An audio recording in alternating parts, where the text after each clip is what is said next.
Missoula County acknowledges that this event takes place in the Aboriginal territories of the Salish and Kalispel people. Do we have any public announcements? Hello, everyone. If you're joining us for this meeting virtually today, instructions for turning on closed captioning are on your screen. If you're joining us in person, we have closed captioning on all the screens here in the Sophie Muiz room. Just a friendly reminder, there will be multiple chances during the meeting for public comment in person and virtually. The chair will open discussion for public comment after each staff presentation. Please respectfully keep your comments to 3 minutes. If you're on Microsoft Teams, we ask that you use the raise hand feature. This is a small hand button at the top of your screen. If you're calling in on the phone, you'll need to push *5 to raise your hand. Then once called upon, you'll need to push *6 to unmute. If anyone has any questions during the meeting, please come and get me and I will be as helpful as I can. Thank you. Thank you, Cheryl. And we have a proclamation, and friend Juanita will read this. Whereas Missoula County and the city of Missoula join an international movement to raise awareness in Montana, the Great Plains, and the United States about the crisis of missing and murdered Indigenous women and people. And whereas there is no comprehensive estimate of the number of Indigenous people who are missing or who have been murdered in the United States, due in part to systematic barriers such as fear, stigma, legal jurisdictional challenges, racism, sexism, and the high rates of violence faced by Indigenous communities. And whereas Indigenous women are 2.5 times more likely to experience sexual assault than non-Indigenous women, and 1 in 3 Indigenous women reports having been raped. And whereas domestic violence happens across all gender identities, and more than 84% of Indigenous women have experienced some form of violence, and most violence against them perpetrated by non-Native men. And whereas Indigenous people are 4 times more likely to go missing in Montana than non-Indigenous individuals, and Montana is among the top 5 states for cases involving missing and murdered Indigenous women and people. And whereas Indigenous women experience a murder rate 10 times higher than the national average, and murder is the 3rd leading cause of death for Indigenous women and girls. And whereas a red handprint across the mouth has become a symbol of the MMIP movement, honoring those silenced by violence, and the magnitude of violence against Indigenous women today is a direct result of colonization, disrupted tribal ways of life, and ongoing systematic injustices. And whereas in Montana, grassroots advocates, families, and tribal nations have built a powerful movement to search for loved ones, demand justice, and change broken systems. And whereas following the 2013 murder of Hannah Harris on the Northern Cheyenne Reservation, May 5th was nationally recognized through the leadership of Montana advocates to honor missing and murdered Indigenous relatives and to call for action, accountability, and lasting change.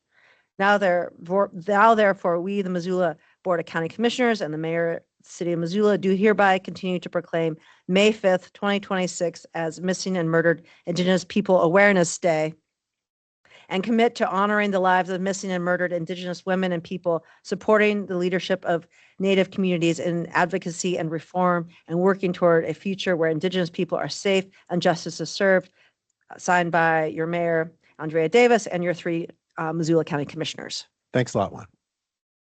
Before we dive in, we have an opportunity for public comment on any item not on the agenda. So anyone who wants to speak on anything they would like is welcome to for 3 minutes. This can happen in person right here or online.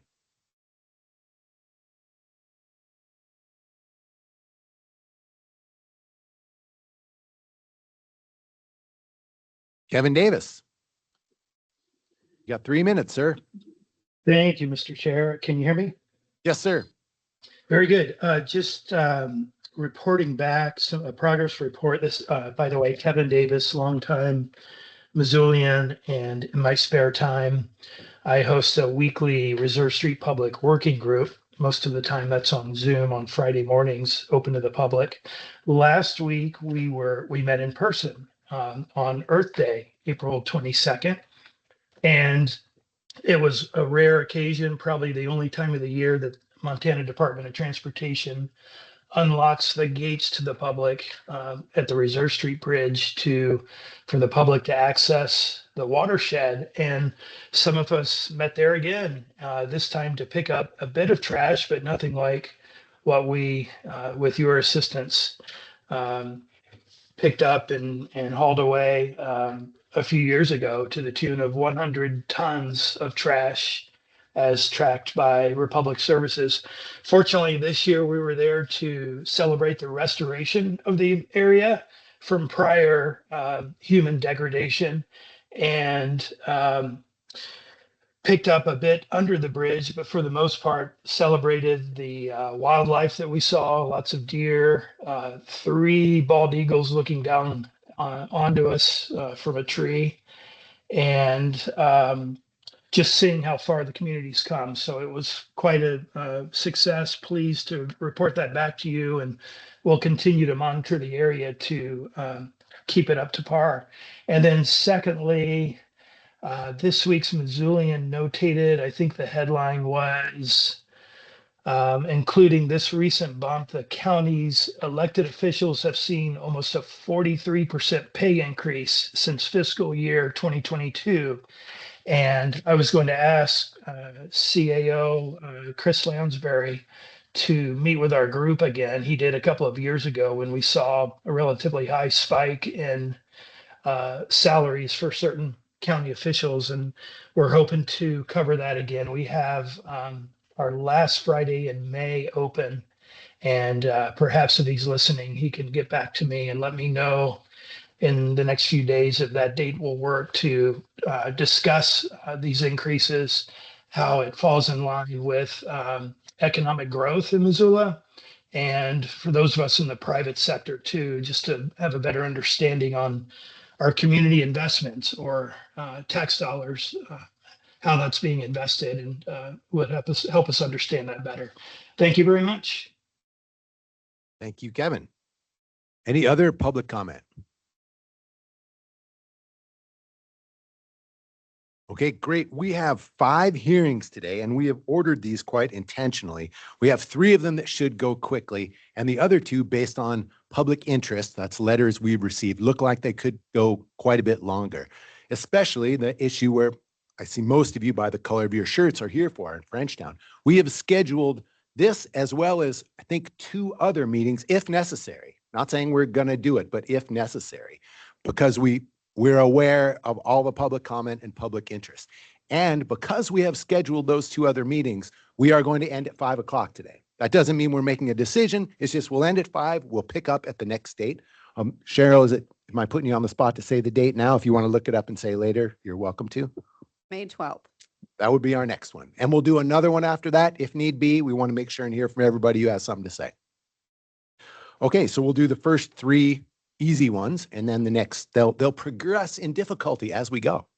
So our first one is from, our first hearing is on the Bowman family transfer, and Jenny Dixon will present. Yes, thank you very much. So this family transfer, as you said, is from the Bowman family, Sharon Bowman. A family transfer is an exemption to subdivision review where an individual may create a tract if they qualify under the provisions of 76.3.207 in this case. The property is located in Frenchtown off of Mill Creek Road, which connects to Frenchtown Frontage Road. The property's address is 15098 Bud Lake Drive. And this is to show the vicinity of where this property is located. And you'll recognize it as actually being within the area proposed for zoning for a hearing that you will be having later today. The property proposed to be divided by family transfer is 7 acres. Currently, the Bowmans reside on this property. The applicant wishes to transfer a single tract to their adult son, Joshua, approximately 2.8 acres, with 1 tract remaining in the claimant's ownership of 4.12 acres. You can see the drive, the Bud Lake Drive accesses the property, and it's served by individual well and septic systems. The property is unzoned. The land use plan recommends residential 1/10, and just a reminder, this tract is 7 acres. Exemptions are not required to comply with the growth policy or comp plan designations. You can see here the proposed division of the 2.88 acre tract with the blue house would be the new house for adult son Joshua. Bowman's residing on the tract, the remaining tract that's shown there as well. Staff recommends approval, and I've provided you with a motion. Thank you, Jenny. You guys have any questions? Anybody have a motion?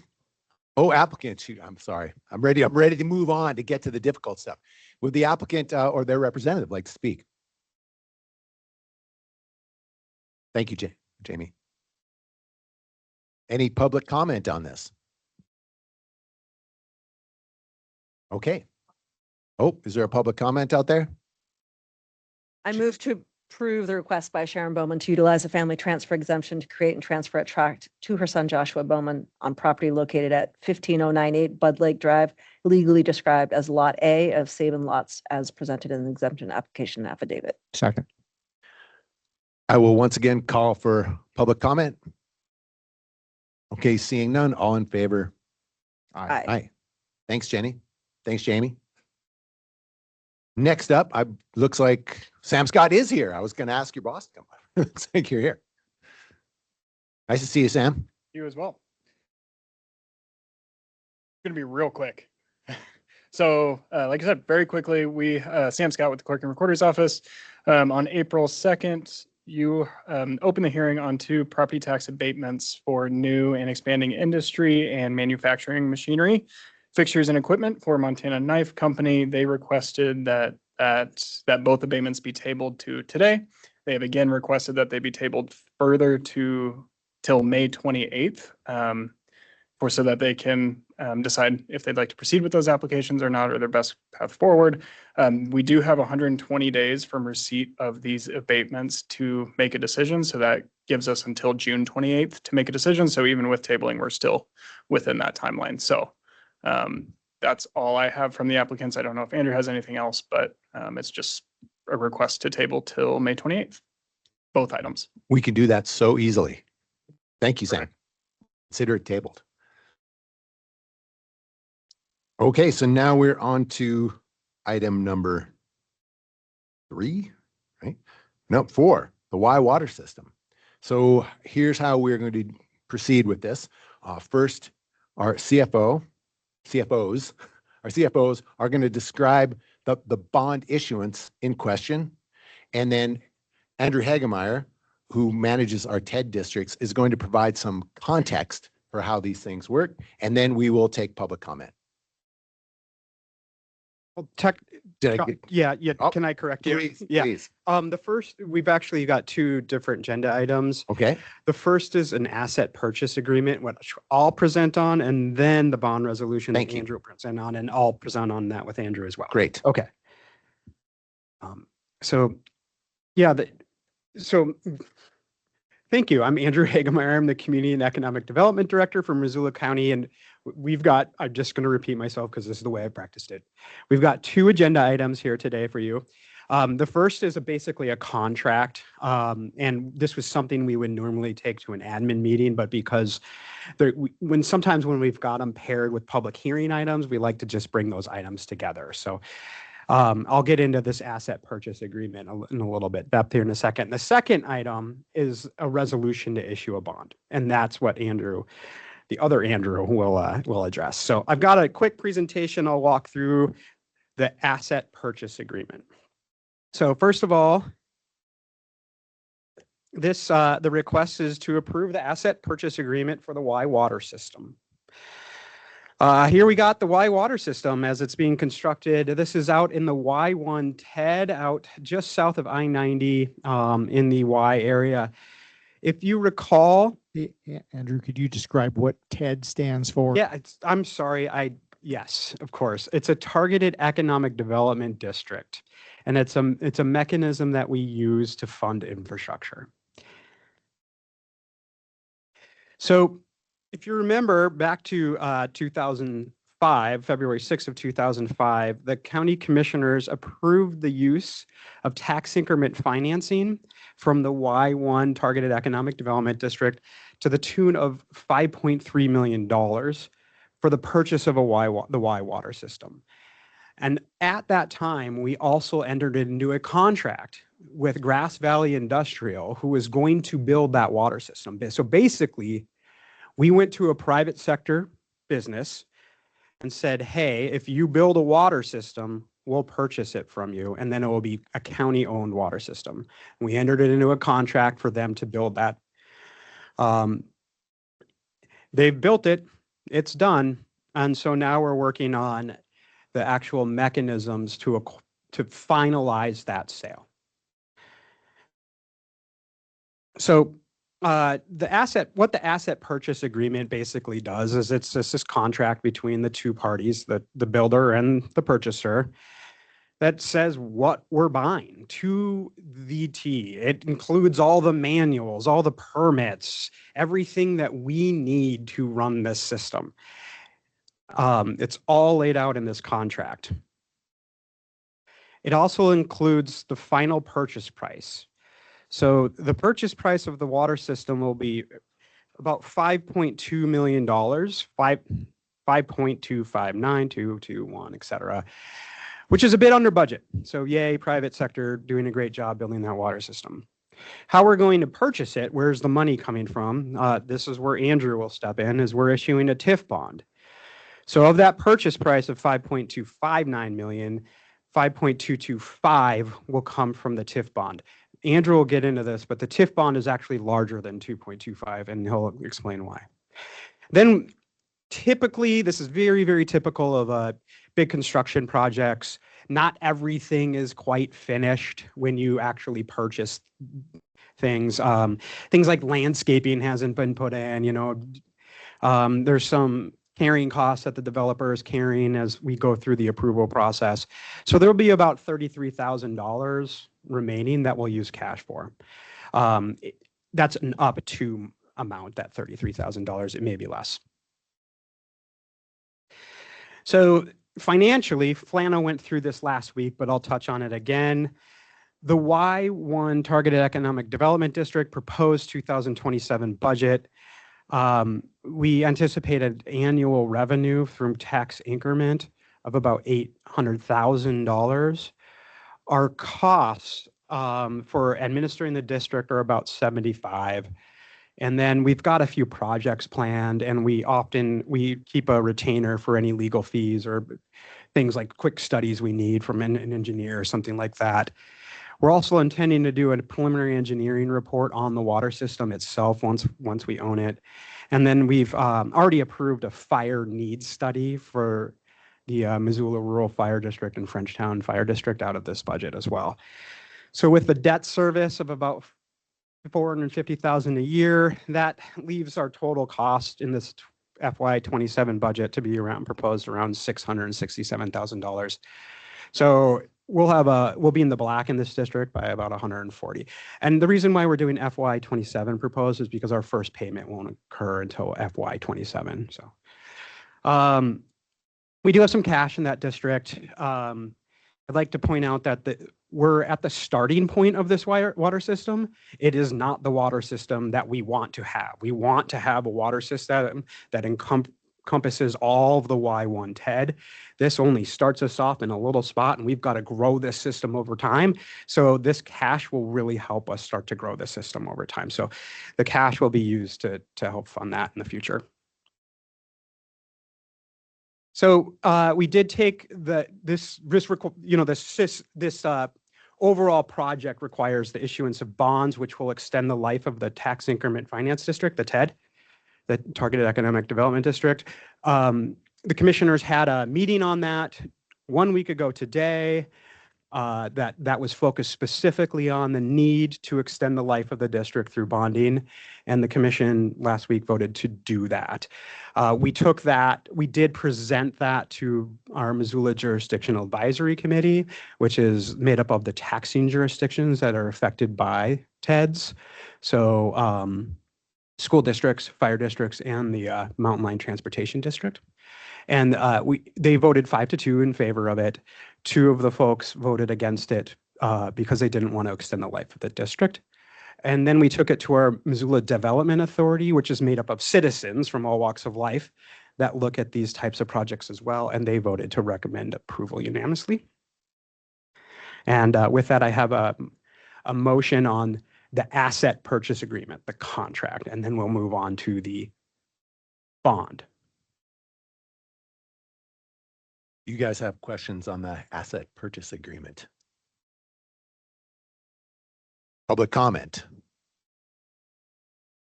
Any public comment on this specific asset purchase agreement? Oh, Kevin. Yep, 3 minutes, sir. Thank you, Mr. Chair. Kevin Davis, once again, speaking on behalf of the Reserve Street Public Working Group. I feel obligated to comment here because months ago, last year, also at a recent meeting, I spoke about, I let this commission know that I had talked with 3 different Missoula County school superintendents, plus a Missoula County fire chief that expressed serious concerns about some of the negative impacts of tax increment financing. Just this week, and kudos to our local media, once again, another article this week, this time about the DeSmet school superintendent threatening legal action against Missoula County, again, using our taxpayer dollars. If this plays out, if this TIF bond is approved and funds continue to be diverted from that school district to cover a project like this. So I say all this to strongly recommend the commissioners defer this to a later day for voting and give time to bring more of those voices to the table and give all consideration to those concerns that have been raised. Thank you. Thanks, Kevin. Anybody else have any public comment on this? Please. And ma'am, make sure you push the button so you get a green light and then say your name and then we'll start the 3-minute clock. And we got to lean in so everybody can hear you. My name is Jan Ellis. I live in Frenchtown, and I just wanted to say how much I was impressed with the planning for the Y and this project. And I also wanted to encourage the commissioners to look into how they've already planned for Frenchtown Fire District, the fire, to give some of the money to improve our fire district. It is so important. They're building houses there, and we need that help. We need it now. So thank you again. Thank you. Any other public comment on this purchase agreement? You guys have any questions? No, I'm ready for a motion. I have some public comment. Oh, Couldn't help myself. So I wanted to point out just a couple things here. The mission behind a targeted economic development district is to catalyze development, to lay out the infrastructure that would set the table for residential workforce housing development, as well as commercial, retail, industrial, all of it. These districts are areas that are infrastructure deficient. They haven't had development because the infrastructure that's required for development isn't there and it costs so much money. So we were able to create what I'm really excited about, a pretty novel public-private partnership with these 2 businesses where they came up with the money up front to build this public water system, and then we're buying it back with TIF increment. They each needed water right away, and by doing this, they paid less than they would have otherwise, and we paid less than we would have otherwise to have a public water system. And I know it's not as extensive as it will be, but it's a really solid start. And once we have water and sewer and roads to come, we will see development of this area, which is our ultimate goal. Wanted to point out a couple other things. You mentioned it, but I just want to say them again. There is a board called the MJAC board, which is the Missoula Multi-Jurisdictional Advisory Council. Missoula Jurisdictional Advisory Committee. Thank you. What this means is the other taxing jurisdictions affected. And in this case, it's primarily schools and fire districts. So the folks that we're hearing about, these districts that would or could be adversely affected, voted to approve this 5-2. And then, as Andrew pointed out, the Missoula Development Authority, which are volunteers from the public who all have subject matter expertise in development, voted unanimously to do this. So we didn't just dream this up. It went through a lot of robust process. That's how we got here. Okay. okay. I would just second Commissioner Slotnick's comments and say that this is, I think, the the epitome of investing wisely in the Y and in our community through infrastructure. So I would move to approve and sign a resolution approving the purchase agreement for the Y water system and sign the corresponding purchase agreement. Aye. Or, We- excuse me, I You're second, the second, yeah. wearing it on my sleeves. Nice. Thank you. Okay, before we vote, any public comment? Come on up, Les.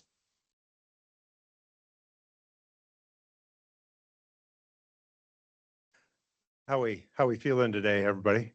Good, how about you? Good, good. Les Meyer, Frenchtown School District Superintendent. And I just got here and late, so I know a little bit about what we've been talking about. And I'm not going to even pretend to know anything, too much about the TIF and the TED and all that kind of stuff. But what I want to say though is this: like when you made the comment, it impacts schools. It's not necessarily money that's coming into the schools. It's the taxpayers of the school district. So I'm here to represent taxpayers regarding this. And if there is something that can be done as we go down this road, we're not talking about going against growth or all of that kind of stuff. What we're talking about is our taxpayers that are outside the TIF and taking care of them in some form or fashion. So we're not overtaxing them as we come to tuition, transportation, those kinds of things. So that's what we're here for. Another thing is I don't know if this is something that can be done. And again, you guys have your protocols, procedures, and I know all of that and respect that from a school standpoint.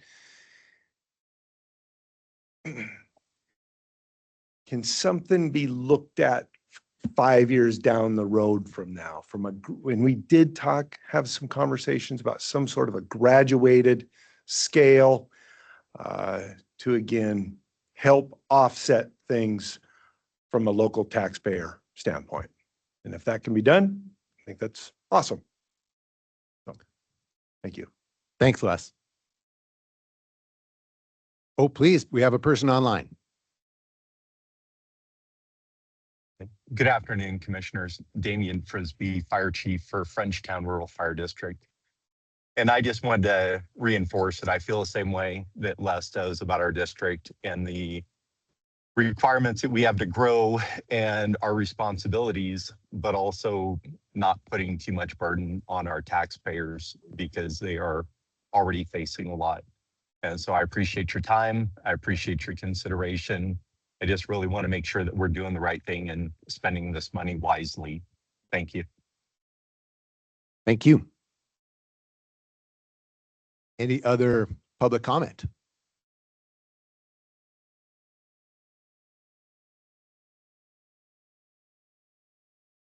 All right, Kevin. Mr. Chair, may I speak one more time? We usually don't do that, but we'll do it right now. Thank you. I just wanted to point out in Mr. Hagmeyer's presentation today, we miss seeing what we often see in these types of infrastructure purchases, which is the maintenance portion. There was no line item or projection that I saw noting the necessary maintenance down the road and repairs.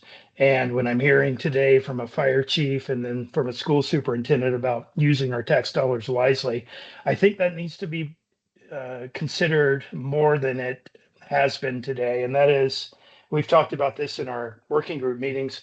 We have roads and bridges in desperate need of repair.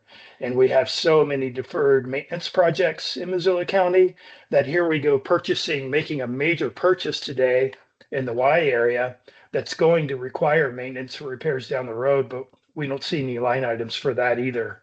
So that's another consideration that should be made. Thank you. Thanks. So Andrew, would you mind answering that question about ongoing operations and maintenance costs? The targeted economic development district isn't paying for maintenance. It doesn't do that. So we've created a special district. It's already in place. It's already collecting revenue. The users of the system will pay for the maintenance and operation of the system. Which is a standard way. Standard operating procedure. Standard way that sewer and water districts operate. Thank you. Did we have a motion on the table? I don't even remember. We do. We do? We're ready to vote. And we did public comment. We did second. Okay, any other comment? Okay, all in favor? Aye. Aye. Aye. Thanks, Andrew. The next one. I'll pass it to the other Andrew. Okay. Can you hear me? Yes, go big and loud. Big and loud. There you go. All right, here we go. The adoption of the bond resolution authorizes the county to issue a bond that it is a series 2026 tax increment revenue bond. It includes establishing the following: a principal amount of $5,768,600, which includes a $457,665 debt service reserve account that will be used for the last payment of the bond issuance. So the purchase price stays the same. Interest rate I negotiated with First Security Bank to be 4.95% for 20 years. The term is begins on January 1st, 2027. Structures a single fully registered bond purchased by First Security Bank, Missoula Division, Glacier Bank. Security repayment relies only on pledged tax increment and not the county's general taxing authority. The bond is not a general obligation. The resolution authorizes the bond proceeds to be used for the purchase of the water system constructed by Grass Valley Industrial Park LLC, fund the required debt service reserve, and pay issuance costs associated with the bond sale. Formally pledges the tax increment a portion of the increased tax revenue generated in the district to repay the bond. It also excludes specific permissive and voted mills from the pledge, establishes that the bond is not a general obligation of the county.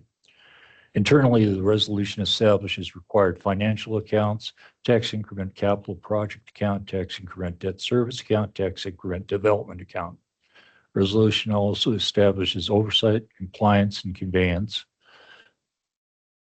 It lays out the term for additional bonds, when parity bonds may be issued. Financial tests must be met. We must maintain a 125% coverage ratio. We currently have a 141 coverage ratio, and that we anticipate increasing over time. Condition for issuing, refunding, or subordinate obligations are included. Describes the redemption and payment mechanisms and made legal filings that the project aligns with county growth policies. Tax increment revenue will be sufficient to pay the bond. All legal prerequisites for the bond issuance have been met. Sets the conditions and amendments for defeasance. And in short, the bond is a legal blueprint that authorizes the bond, secures it with pledged tax increment revenue, governs how proceeds and revenues must be handled, and enables Missoula County to purchase and finance a new public water system supporting the YTED. Thanks, Andrew. You're welcome. So, Andrew Hagemeyer, could you provide a little bit of context for this bond? Yeah, so we've heard concerns about the school districts and fire districts. Plenty of mail about Right. that. And so I wanted to talk a little bit about engagement that we've done with these districts, because it's kind of been an ongoing conversation with both the school districts and fire districts around not just the targeted economic development district of Y1, but the targeted economic development districts we have in Missoula County.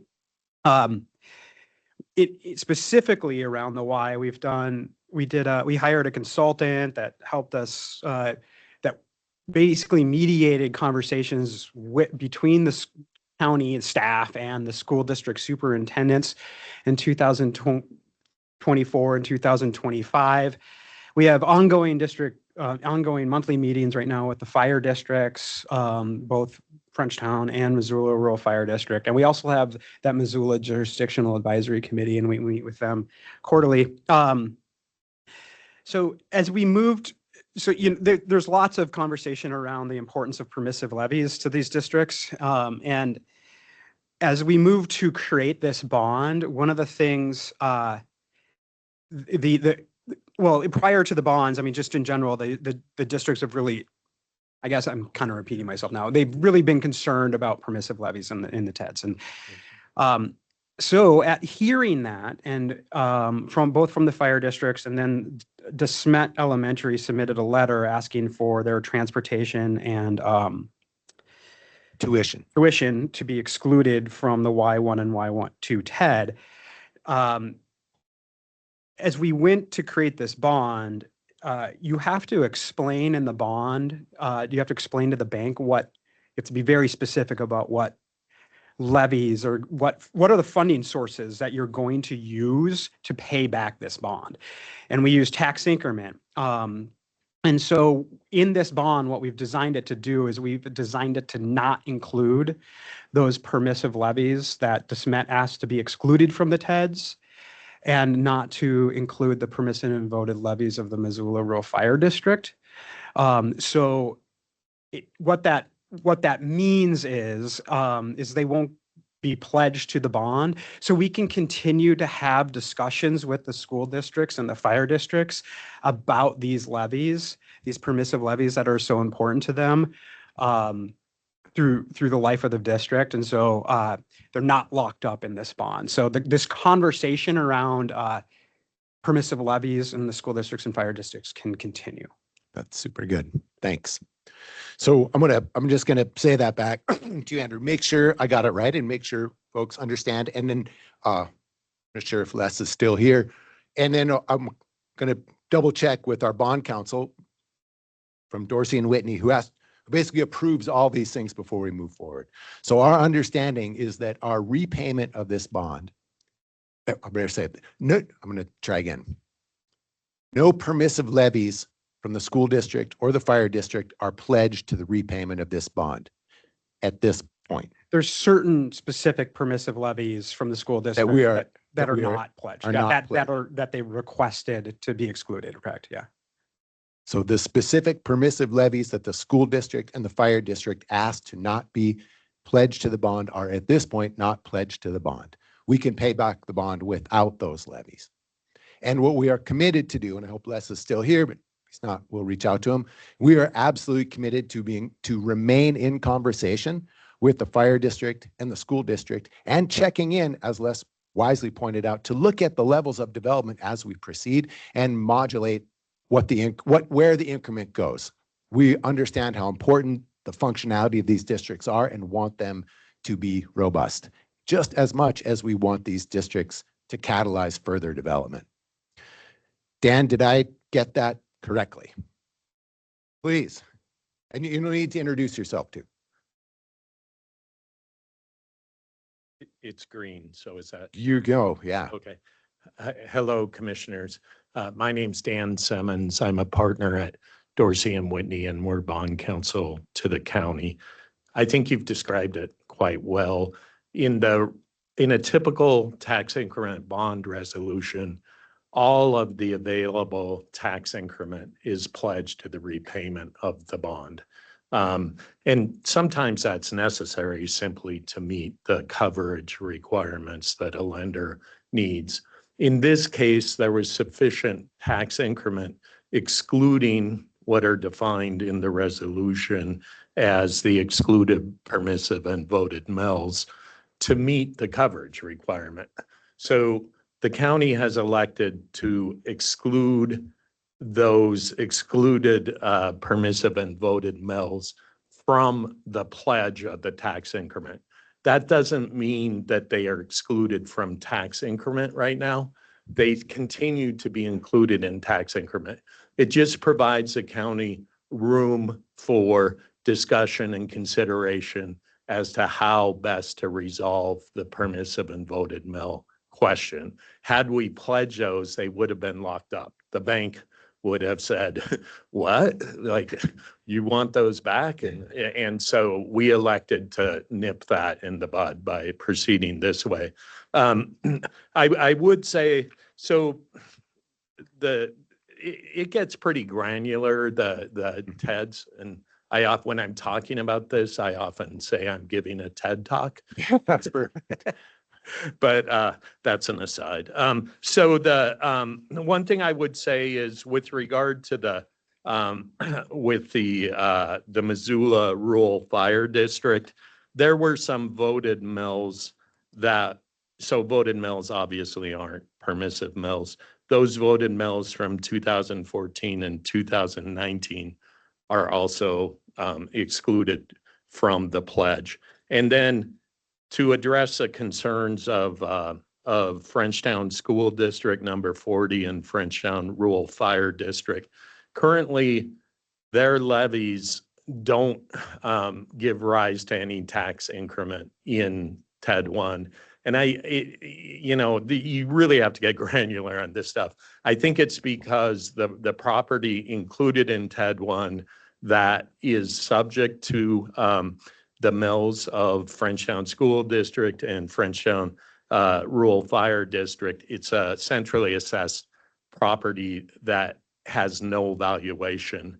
So, but I will say, to address the concerns of those two entities, the resolution provides that should permissive mills give rise to tax increment in the future in TED 1, those would be considered at such time excluded permissive mills.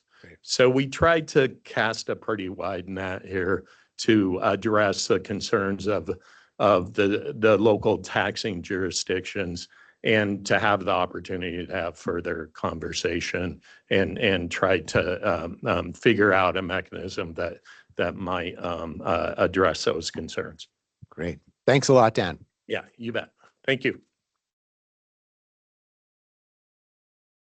You guys have anything else? I just appreciated Dan and this back and forth, and I hope that Damian Frisbee and Les Meyer's concerns are addressed. I hope so too. We heard them. Do a motion and then would any public comment on this?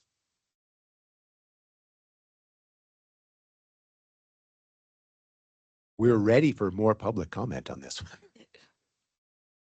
Okay. Yeah. Is there language that's appropriate? Sorry. I could whip something up maybe real quick.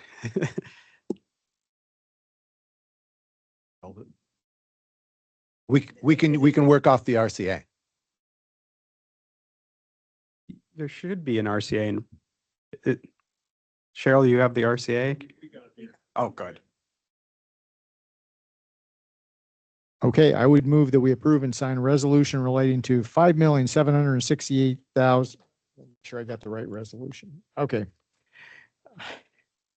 I move that we approve and sign a resolution relating to $5,768,600.73 tax increment revenue bond, otherwise known as the Y Targeted Economic Development District Series 2026, authorizing the sale and issuance and prescribing the form and terms thereof and the security therefor. Second. Any public comment? Please. Push this button? Yes. Ooh, I think she just turned it off. Okay. And then lean in there and say your name, please. Pauline Holmquist in Frenchtown. I have a question because I really don't understand what we're talking about, so I feel really dumb, but maybe. Oh, there's other don't, it's people who super don't. technical and weedy. It's fine. But overall, is there any idea how this impacts individual taxpayers? I mean, I'm kind of confused. I get this bond thing. Sounds like there's going to be increases in taxes. And of course, the concern we all have, and I know I'm not just speaking for myself, is they've kind of doubled in the last few years already. So will I still be able to afford to live here after this happens? What does this mean? I don't understand. Great question. Thank you. Speak to that. I can, and Yeah. the other Andrew could jump in as well, that how tax increment finance districts works is they use the existing tax base to fund these projects. And so the sale of this bond doesn't raise property taxes.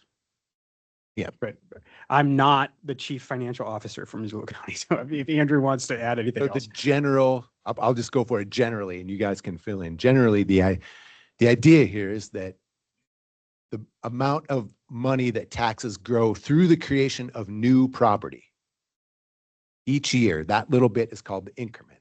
So that increment, instead of being divided up among all the districts, some of it goes to the districts, but some of that money goes to a fund to cover the costs of projects in that district, like the infrastructure. So for the folks inside the district, they would pay the same amount of taxes as they would ordinarily. This doesn't add to their tax bill, but instead of all of that money going to the fire district, the school district, the county, et cetera, a chunk of it goes to this fund that helps to cover the cost of infrastructure projects. So it doesn't necessarily raise new taxes. It just diverts some of the money away from existing jurisdictions.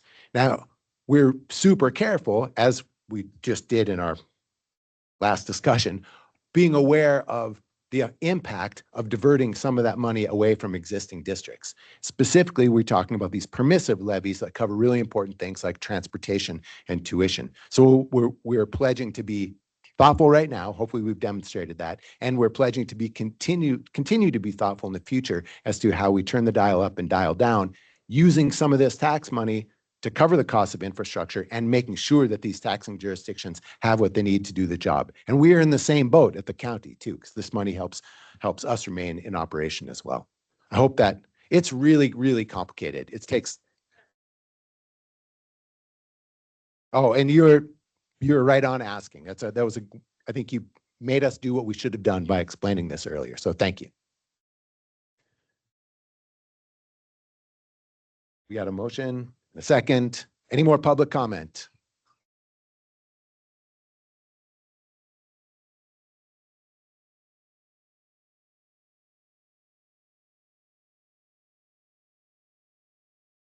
My name's Elizabeth and I live in Frenchtown, and you were talking about diverting funds from other infrastructure to help fund this project, correct? Not from other infrastructure. Okay. It would be as new property is built inside that district, a portion of the taxes the new property would pay would go into a fund to help cover the costs of infrastructure inside that district. Okay, So it's all about what's going on inside the district. okay. I guess I look at the school system, like I look at the school buildings in Frenchtown that really are in desperate need of repair. And I'm just wondering, are there funds set aside for that? Like, Andrew, can you speak to that? It's a great question, Elizabeth. So we would, because you can only use the money for projects that are inside the district, what is possible, and we've had some really casual conversations with Les about this, but is we could figure out it is possible to look at proportional where the kids are coming from proportionally, and if there's a certain percentage of kids that are coming from within the head district, that we could use some money to help fund some projects at the district. That that could be possible. It's very loose conversations. They have to go through legal review and stuff like that. So yeah, and the school district we can help with other things like planning and things as well. Or if the school district ever needed to build a school in the district, then it makes it a lot simpler to help fund. So the schools are eligible for use of the money. Thank you. Any other public comment or questions? This is complicated stuff.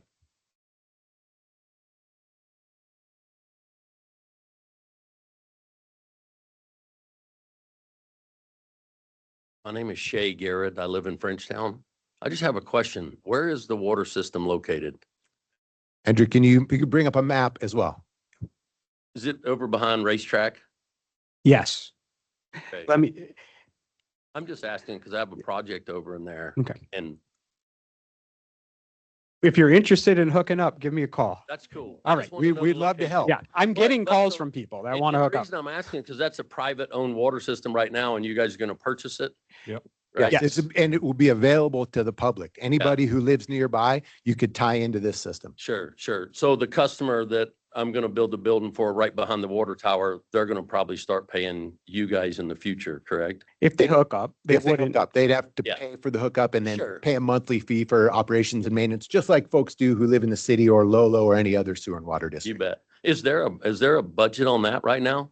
Because I'm actually putting together a budget for this gentleman as we speak, and I can get with you later. I think the I best just wanted thing to to ask. do here would just you guys talk offline Sure. unless you have other general Nope, questions. nope, that's it. Thank you. Thank you for coming up, Shay. Just for fun, Andrew, can you show people what you and Shay were talking about? It'll take me a minute to bring the map up. Okay, any more public comment on this? It's been a great discussion. Thanks for all the good questions.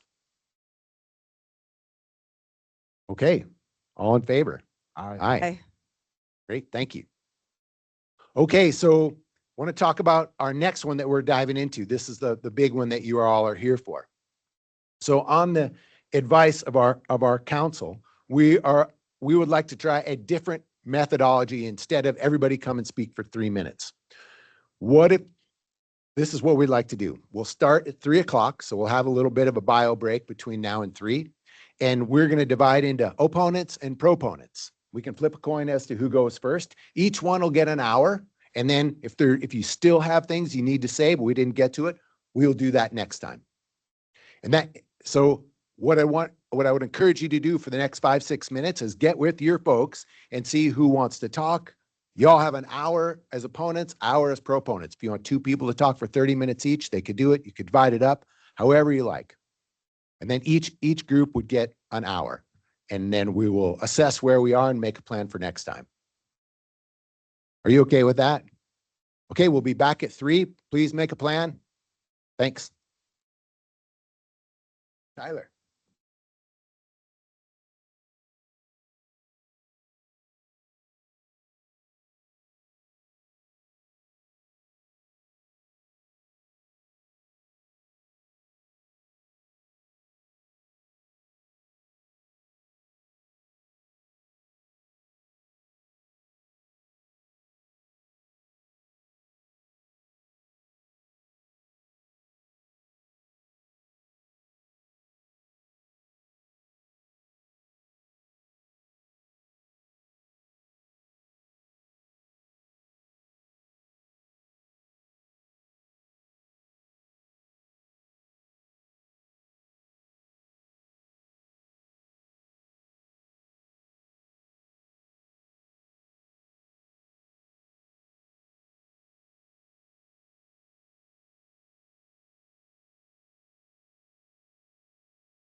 Okay, everybody, welcome back. Glad you're here. Find your seats.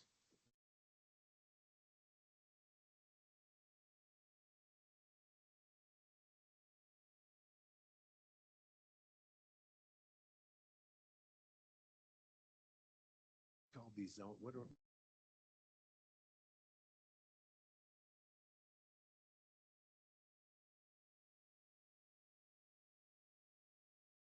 All right, thanks all. We're going to jump to our next hearing. And where's Jenny? There you are. Thank you. So Jenny Dixon will present, and then there's a twist of process. We will convene as the zoning and planning, did I say it right? Planning and Zoning District Commission, Planning and Zoning Commission. And that group, which is all of us here, will then make a recommendation to the three of us. And we will adjourn as the Planning and Zoning Commission and reconvene as the Board of County Commissioners. But before all that, we will hear from Jenny Dixon, a senior planner, who will describe this issue. Thank you, Josh. So to introduce this project, the Frenchtown Interchange Zoning Initiative proposes the creation of what's called a Part 1, or people sometimes refer to it as Citizen Zoning District number 47, encompassing approximately 557 acres of currently unzoned land north of the I-90 Frenchtown interchange through two related petitions. Petition number 1 represents approximately 400 acres submitted by Keeping Frenchtown, which has been certified with sufficient landowner support and is recommended for approval. Petition number 2 represents a separate 160-acre tract owned by Jim and Sierra Futch, and that petition is recommended for denial. Together, these petitions present the board with a decision on whether to establish a Part 1 zoning framework for this area, with staff recommending approval of petition number 1 only. The location of the properties are, as I said, at the Frenchtown interchange on the north side of the interstate, bounded generally by the frontage road, mobile home, residential mobile home park, and the school on the west. The section line on the north, but for petition number 2, which is the Futch property shown in the upside down darker green L shape. Spring Hill Road and Mill Creek Road. As I said, the property is unzoned. However, there are recommendations in our growth policy, our comprehensive plan, for much of the property is recommended for rural residential, which is a 1 dwelling per 10 acre designation. That is shown in the green over on the right-hand side map. You may recognize your property shape in there. And on the west side of the area proposed for zoning, as well as the Futch property, the recommendation is for 1 dwelling per 40 acres. It's called open and resource. The plan is 1975. It designates activity circles, the map on the left showing how activity circles are drawn along various concentrated centers along I-90 in this case. The age of the plan does give pause and has created a situation where we've kind of really struggled with the validity of that plan and strongly encouraged applicants to wait for and citizens to wait for zoning this area as a more comprehensive approach that the county is going to be doing this fall. However, we received petitions and we are obligated to act on those. I'm going to talk a little bit, more extensively about petition number 1. I hope to take no more than 10 minutes to explain the proposal to you. And at the end, I'll talk a little bit about petition number 2 and then leave it open to the rest of the hearing. So petition number 1, as I said, encompasses about 400 acres of generally rural residential and agricultural land. There are some existing commercial and industrial uses concentrated kind of in the central area along the the frontage road with mini warehouse, dental, physical therapy, and propane, and various other activities as well. No worries. I have incorporated a map here to show you what we received as far as signatures on the petition for the 400-acre area. We received 62.5%, which meets the requirements of Part 1 zoning. The larger tracts in this zoned area are not represented by signatures on the west here. The more of the signatures, or I would say all of the signatures, are more on the kind of eastern and northern portion of the area proposed for zoning.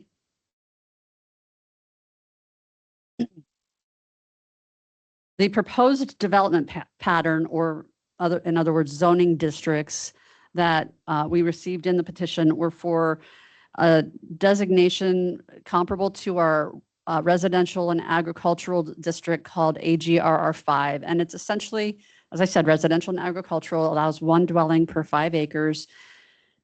That some of the tracts in this area, as you may know, are less than 5 acres. That does not in any way affect your ability to use the property as zoned, if it were to be zoned, because it's already existing. It does not prevent you from expanding or using the property any differently than anybody else who has 5 acres or more. The other proposed district in the red here is comparable to our residential and small agricultural district, which allows one dwelling unit per acre.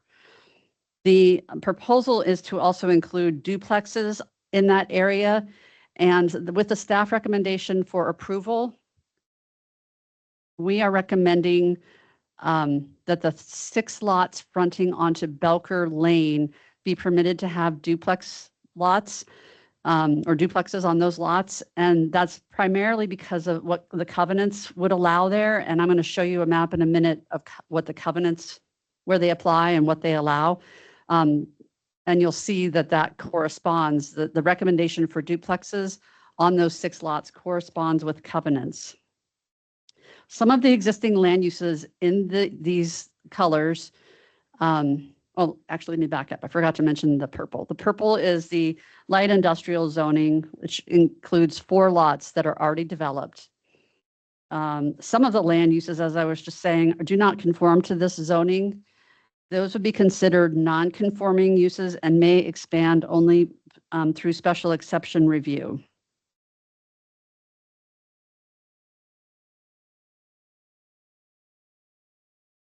Along with these zoning designations, AGRR5, RRS1, and ICL that I just discussed, those come from our Part 2 zoning regulations. Now, while this is proposed as a Part 1 zone, the application of this zone would be referencing back to our Part 2 zoning regulations as a means to cover important design and performance standards, such as protecting, repairing resources along Mill Creek, and conservation design development where prime farmland exists. This is the map of the covenants that we mapped where covenants apply and which the different covenants are shown in the different colors. There are actually 4 sets of covenants. I didn't map the Sabin lots covenants, but the red is Mill Creek Ranches covenants from 1969 and 1974. The blue is Double G covenants, and the green is Belker lots covenants. The orange is not indicative of covenants, but rather of areas in those covenants where commercial or multifamily residential is permitted through covenants. Now, covenants are private contractual agreement between landowners. They vary by subdivision and they are privately enforced. I want to share a map of the prime soils prepared by the U.S. Department of Agriculture. It indicates, according to their mapping, that the properties on the west end of this zoning district, that would be Alexander, the 2 town pump tracks, the Double G lots, and some of these smaller lots, have what would be classified as prime farmland soils if irrigated. Now, this has not been verified in the field, and it can be, many subdividers do choose to do soils mapping to determine if there is in fact prime soils on the property. But during subdivision review, if you propose to divide your land, under the zoning, if you have more than 5 acres or more of prime farmland soils, the zoning regulations require what's called a conservation design development. What that means is pretty much what it sounds like. You have to conserve part of the land and you can build on the rest of it. It doesn't take away the number of homes allowed in a subdivision. It dictates where you can build. And in the Brown area, zoning would require preserving half of the lot in what's called a conservation land set aside. And then the rest could be built upon at the same level of development as if there weren't prime soils.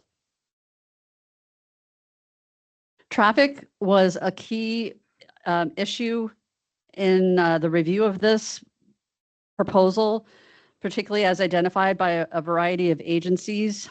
Also, 2 traffic impact studies were provided in the application with divergent conclusions. A comparison of those traffic studies shows that the principal traffic concerns are associated with the constrained interchange and the school corridor, as well as with high trip generating development scenarios. The new plan for a larger truck stop, larger than what was anticipated in the October 2025 traffic study by Sandbell for Town Pump,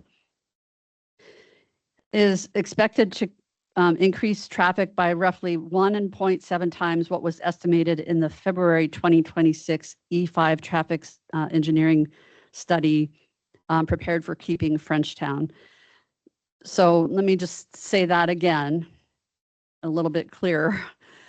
Town Pump had their engineers perform a traffic study last fall under certain parameters or conditions that they expected to be doing development. They have submitted a building permit, which we are currently reviewing, for more than what they thought they were going to do last fall.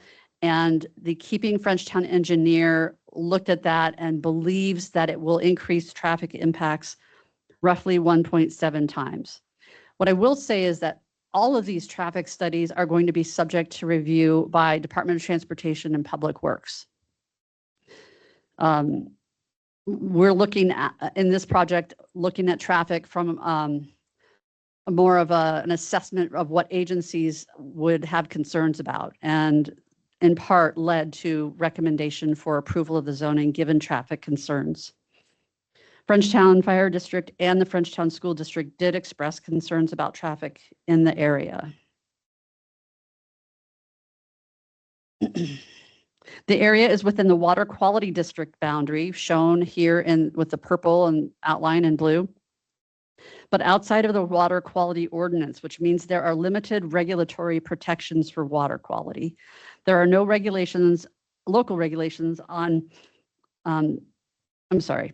The area is characterized by a sole source aquifer that has fairly shallow depths to groundwater, in some cases within 10 feet of the surface.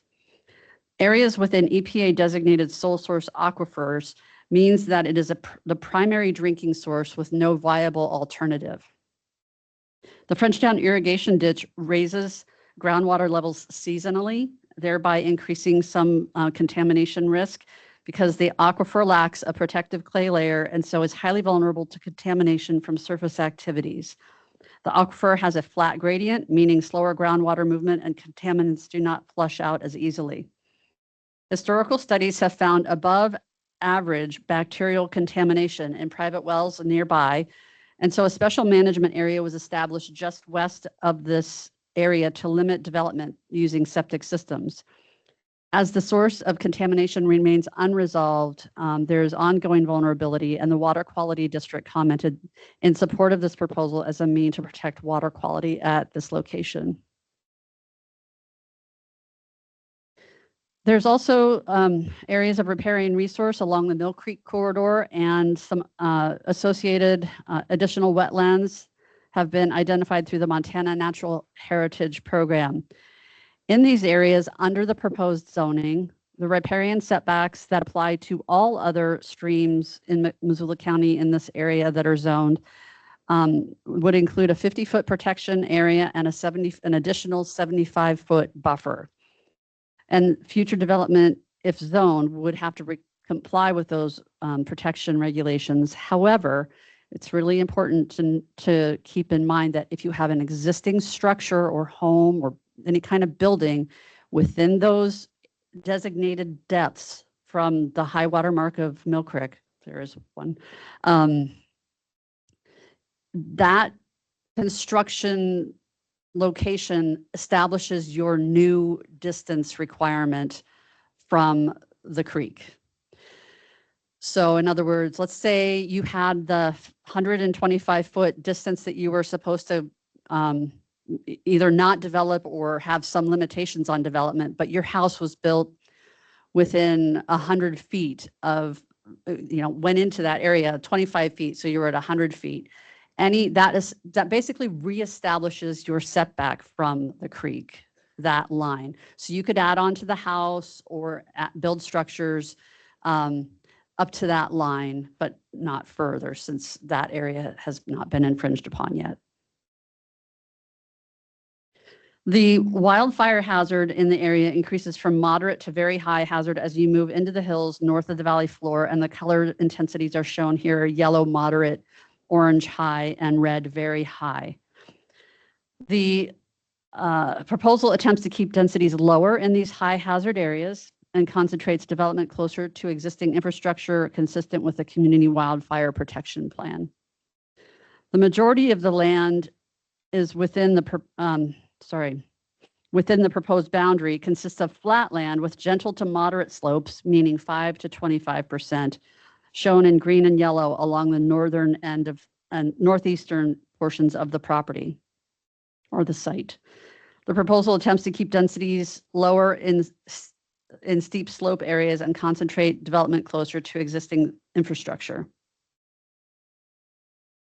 I would note, of course, you've been living it. Public comment reflects a highly divided community with both strong support for and opposition to the proposed zoning. The staff recommendation of approval for the creation of the district under petition number 1 is based on site-specific information, potential impacts related to public health, safety, and general welfare, including traffic, groundwater, wildfire risk, and infrastructure capacity. It's based on physical characteristics of the property, including topography, soils, access, and existing development patterns.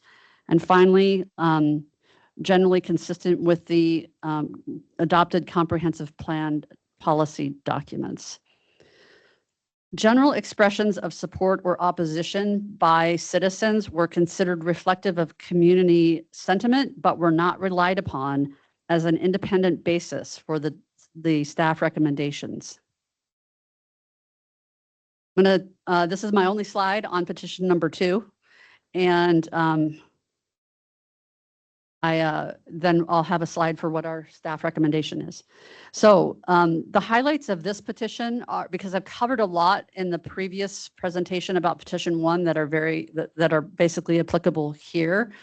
The highlights of this petition are that the petition was signed by 100% of the owners, which are Jim and Sierra Futch, owning this one property encompassing 160 acres.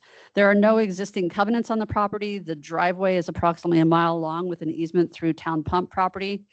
The proposal for zoning was 1 dwelling unit per 10 acres, an AGR R10, also including the application of Part 2 zoning design standards, performance standards. That proposal for AGR R10 was not consistent with the growth policy comprehensive plan recommendation, land use designation of open and resource. Therefore, staff is recommending denial of this petition request due to poor access, steep slopes, farther from services, and very high wildfire hazard. I will mention that the proposed district came in as 2 petitions, in part and probably primarily due to my recommendation or county staff recommendation for the boundaries as originally proposed, which was the 400 acres. The reason for that is, I mean, you can see even here where you start to get in a much different landscape as you go up the hill. And so we looked at roads being obvious boundaries of the district. So Frenchtown Frontage Road, Mill Creek Road, Spring Hill Road, and then the northern boundary being a section line, which does encompass some slopes, but it doesn't start to get into the hills as much as when we received the second petition from the Futches. And so that I do want to acknowledge. I know there's probably been a lot of question, how were those boundaries decided? And so I just wanted to make that clear. Staff has recommended approval of petition number 1 and denial of petition number 2 because well, I've gone over the reasons but for petition number 1, but for petition number 2, the primary reasons for denial are that while it does meet the requirements of 100% signatures on at least 40 acres of land in the application, it does not comply with the growth policy, comprehensive plan, land use designations, and it does not align zoning use intensity with constraints as described in the previous slides. And I hope that covers everything that you'd like to know. Thanks, Jenny. So what we're going to do now is commission can ask questions, you guys as well. We're all the Planning and Zoning Commission. And then after we're done with questions, we will do the proponents and opponents, and we'll just divide our remaining time in half. Okay, any questions?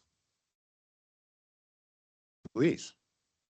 I'm going to ask this for you, Jenny, but I am also asking it in the hopes, I'm assuming the Futches are here, but I am curious, from my reading of the packet, it seems like the Futches were maybe the driving force behind zoning in general, and were not included in the original petition. Is that the reason why the second petition was it seems odd? The second petition seems odd. I can certainly let them answer, but just in interest of time, my impression is that people were asking and questioning why they didn't include their property since it was contiguous. And what I tried to do in this presentation is explain why it wasn't included. But because they received some pressure, they decided maybe it would be better to go ahead and do that. Thanks. Jenny, a question for you. So is it typical in a rezoning or rezoning process that we would try to align the zoning district with what is allowable or not in covenants, even though we do not, as a government entity, enforce covenants? We don't usually pay distinct attention to covenants, and certainly on a much larger scale that you're going to be seeing planning and zoning come this fall or in winter. There's no way that staff could look at covenants, but I felt that my due diligence in this particular case was to look at that and helped actually, I felt, make the case that duplexes were not necessarily appropriate in that area because of covenants. That's the primary reason. So correct me if I get any of this wrong, but the proposed zoning would limit certain areas to 1 home per every 5 acres. How does that differ from the existing zoning? The land is all currently unzoned. Okay. So what dictates development capability of these tracts in this petition number 1 area, or actually the whole thing, it was really determined more by sanitation and access for fire and those kind of things, but not zoning. So if agencies allowed, we could potentially have 2 or 3 homes on that said 5 acres currently. That's correct. Thank you. I'll do a question and we'll just keep going till we're done. Jenny, you highlighted right at the beginning of this that this is part 1 citizen initiated zoning, and we're using some of the regulations from part 2.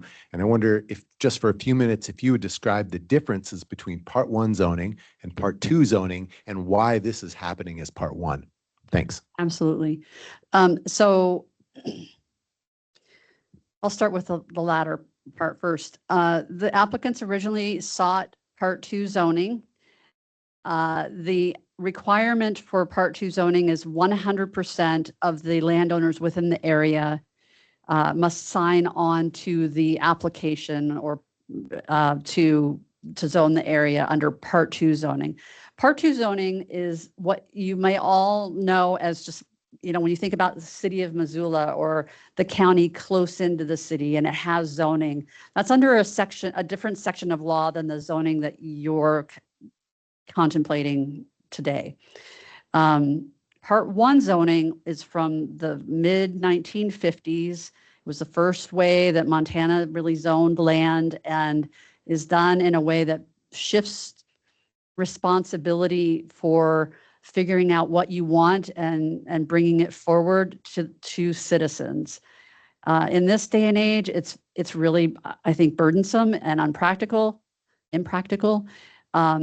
But in this case, when we were faced with an application that could not be Part 2 and had to be a Part 1 zone, my advice was Part 1 zones, because you go through this process and you never want to do it again. It usually becomes very rigid and static and like a straitjacket, and it doesn't change with time. And zoning is supposed to change with time. And so, because of that, my recommendation was let's do the Part 1 process for a Part 1 zone, follow all the laws relative to Part 1, including review by Planning and Zoning Commission and county commissioners, but use the standards that are already written in our Part 2 zoning that evolve over time and would not keep you limited as zoning practice grows in the community. Thanks, everyone. Follow up on this. So over the next 18 months, 24 months, we are looking towards doing a new comprehensive growth plan for the entire county, and we'll be considering zoning for all of the county. How will what happens today, if this zoning becomes real, and I'm not predestining what the outcome at all, but suppose, what if this passes, how would this zoning mesh with our Part 2 zoning that the county will do over the next 2+ years? Right. The planning that's anticipated over the next couple of years is on a much broader scale. It's pretty much all of the rest of Missoula County and what we might call the satellite communities. And so it's a huge project, a huge undertaking. Sorry.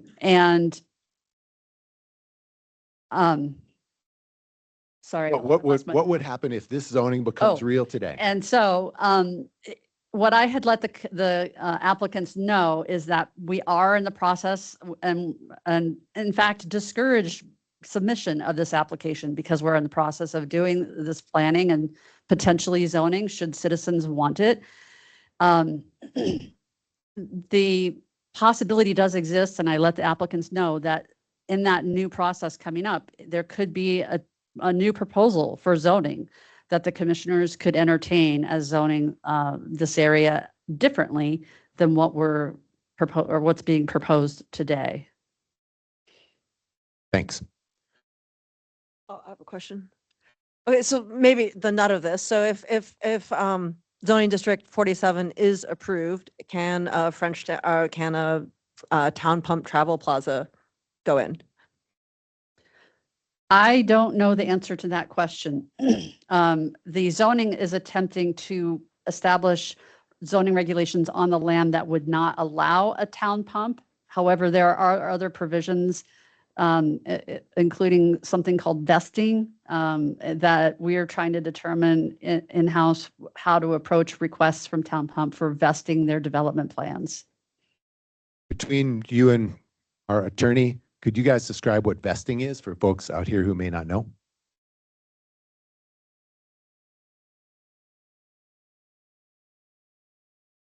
Yeah, commissioners, my name's John Hart. I'm a deputy county attorney. My name tag's over there, so I feel obligated to introduce myself. Vesting rights is a concept that isn't defined in either common law, and that is decisions from the Montana Supreme Court and district courts. It's not defined in zoning statutes that have been enacted by the legislature. And it's not defined in our zoning, our Part 2 county zoning regulations. So I tried my best before this meeting to find a definition, and I didn't find a very good definition, but I'll read you what I found, just so that we have some working framework for what a vested right is. The point at which a landowner may continue with a land development project despite new land development regulations, which now prohibit such development, generates an inquiry into vested rights and its close cousin, equitable estoppel. That's just from a legal hornbook. Equitable, what was the next word? Equitable estoppel. Let's not use that phrase anymore. We'll just stick with vested Not a little like right. Roppel. So our county regulations contemplate this concept of a vested right. And our planning office actually has an application form for somebody who would like to have the county consider whether or not they have a vested right. And the way that works in our regulations, which naturally I didn't bring with me and I can't quote from, but that is an administrative decision by the zoning officer for Missoula County. The zoning officer for Missoula County is the director of lands and communities, or his or her designee. So that's an administrative decision. There are some criteria that are in our zoning regulations, and I apologize, I didn't bring those. And if I would have read them to you, it would have been even more boring than what I'm saying right now. But the county has received a completed application from Town Pump asking the county to determine that it has a vested right for its development proposal on its property in this proposed zoning district. And at some point in time, that vested right application will be administratively decided by the zoning officer. And that decision will probably not make everybody happy. So there is an opportunity then by statute, by law, that administrative decision can be appealed to the County Board of Adjustment. And they have an opportunity to determine if it was a correct or incorrect decision. And then after that, it would go to district court for an ultimate work check by a judge. I've lost my train of thought. There was something else I wanted to say about this. I think Dave's got a question. It might bring it back. All right. Okay, just by virtue of level setting so that we're more or less, it came back. I do remember. Okay. The point I wanted to make to you today is that there is a decision in front of the Planning and Zoning Commission, and that issue is whether or not the petition for zoning in this proposed zoning district should be adopted or not adopted. That's the decision. The decision as to whether or not a property owner, whether it be Town Pump or others, have a vested right in a development proposal is not before you.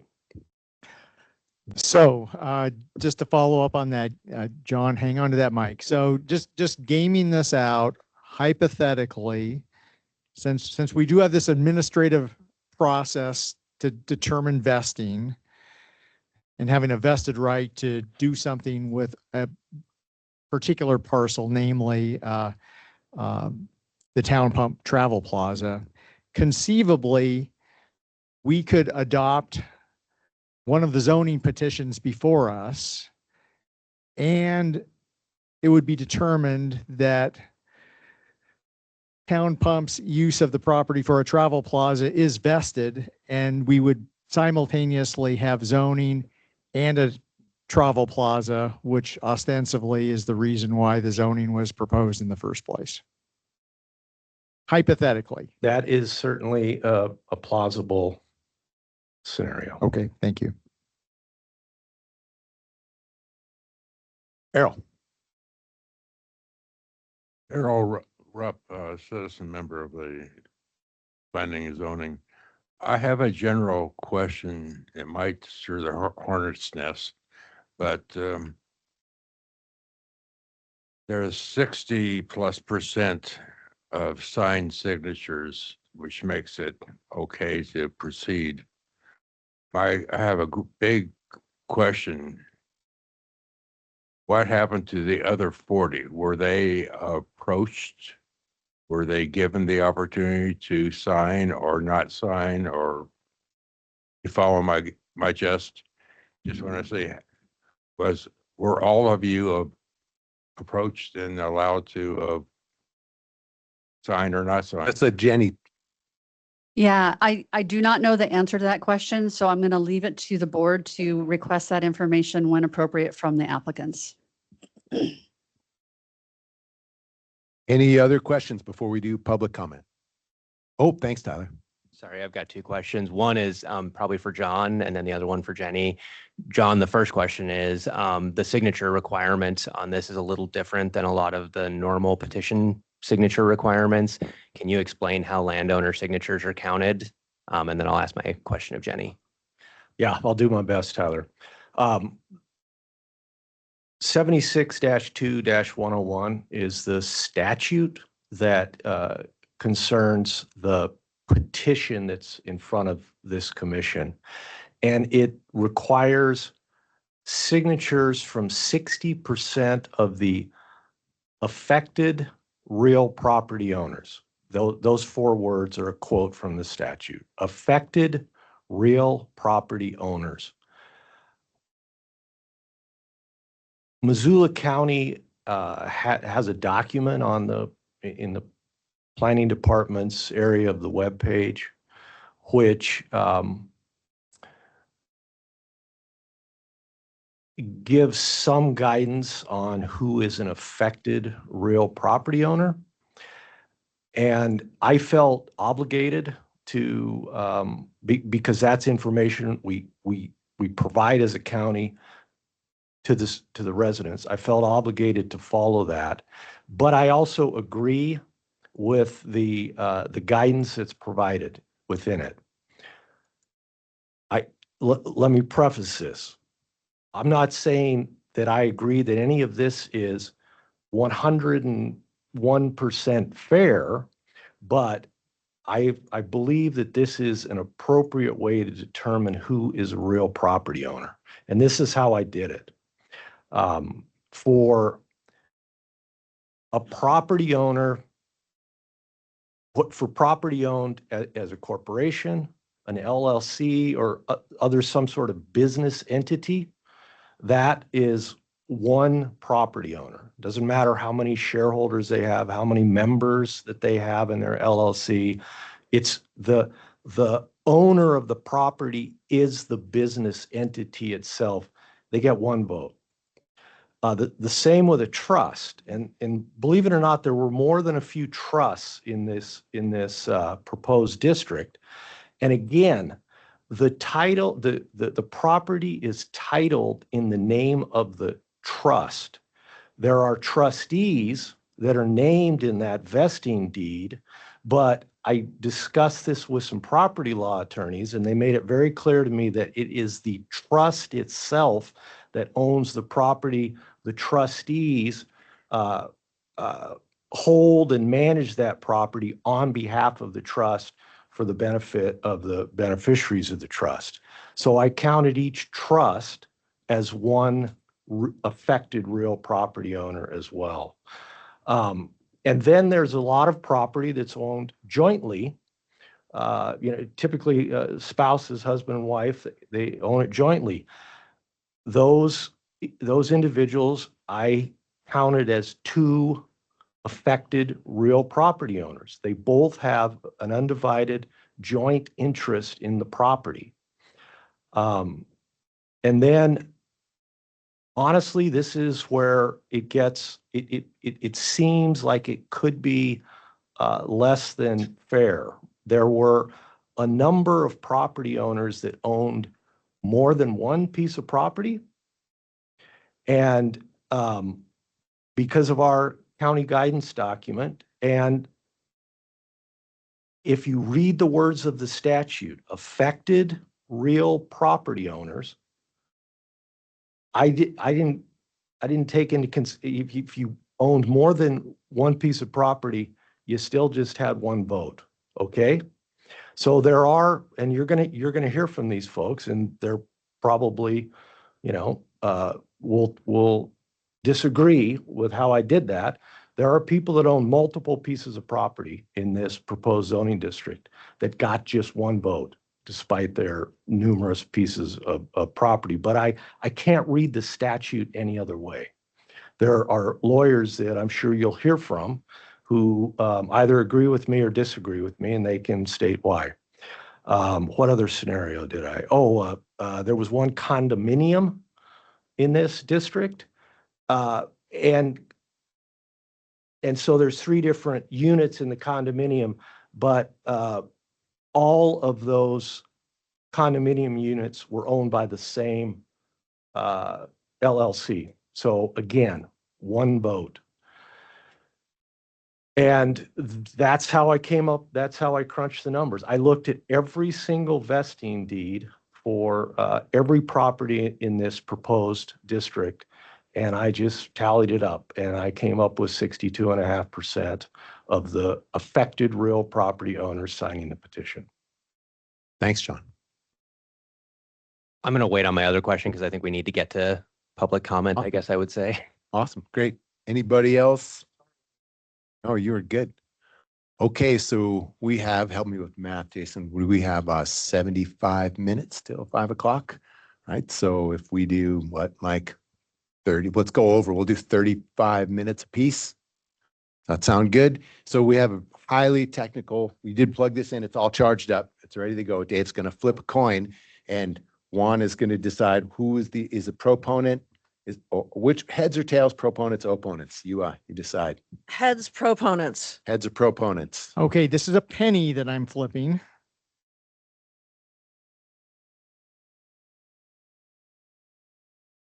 Here's to be heads.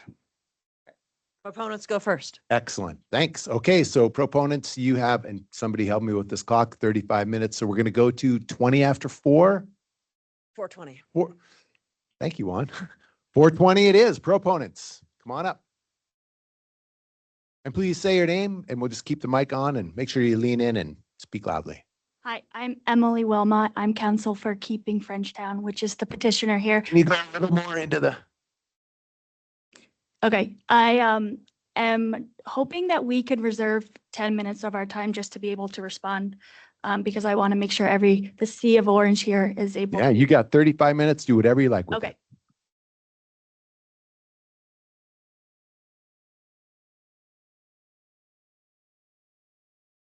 All right, good afternoon. How's this? Nice to see you, Dave. Hey, how are you? Good afternoon. So my name is Dave Thompson. I'm the president of Keeping Frenchtown. We're focused on keeping Frenchtown safe, keeping Frenchtown beautiful, and keeping Frenchtown ours as a community. Thank you for the opportunity to share our proposal. I'd like to take you on a drive down the frontage road from Houston to Frenchtown. You'll see working fields and pastures and a few irrigation pivots. This gradually gives way to rural homes on multi-acre lots. As you get a little closer to Frenchtown, you'll notice more houses on the hillside and Frenchtown Pond on your right.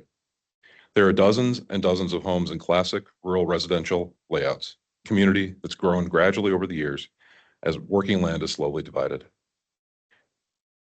To your left, you'll see a paved path called the A.J. Hoyt Memorial Trail. This is an 11-mile pathway stretching from Houston to the Y that was created in memory of a young child who was killed by a car along this road a few years ago. Soon you pass Frenchtown High School and a small mobile home park. The view opens to around 100 acres of working land across from the I-90 interchange. Here you'll find about 33 acres of working and grazing land that's proposed as a travel plaza. If this proposal seems out of place, we think it is. The frontage road and the footpath and their interactions with the interchange and the overpass are critical arteries for the Frenchtown community. Our friends and family and the children of Frenchtown use this infrastructure countless times every day. Dropping a massive commercial enterprise into this mixing bowl would be disastrous. Back on the road, as you make your way past the interchange and continue east on the frontage road, you'll see a small cluster of local businesses near Belker: self-storage, a dentist, propane sales, and a physical therapist. They're all local, all serving the local community. Next, you pass a couple of churches, some more homes, and you turn left on Mill Creek Road to find more community. The north side of I-90 from the Houston exit to Mill Creek is dominated by residential and agricultural community. Our proposed zone says that what you see along that roadway represents our community and our values, and it's worth protecting. I'll skip a lot of what Jenny covered already, just in the interest of time. I would like to say that we talked, there was discussion of the traffic studies, right? The traffic studies were originally done based on an assumption that the proposed installation would be a 20,000 square foot convenience store with 13 fuel pumps and little to no overnight parking. The most recent site plan that we have shows a 30,000 square foot convenience store, 22 fuel pumps, overnight parking for 72 trucks, and the floor plans do show showers and a trucker's lounge. We would like to say that our efforts align with the county planning goals. The 2002 Regional Land Use Guide designates the farmland at this interchange as open and resource lands. That land is the land proposed for this travel plaza has been actively farmed and grazed for decades, and mapping indicates some prime soils. In fact, you might find it interesting that the northwest corner of the proposed building site is defined by the center of an irrigation pivot. The AGRR land designation for this area reflects its current character and seeks to guide and shape its transformation from agricultural into rural residential, consisting with the surrounding community.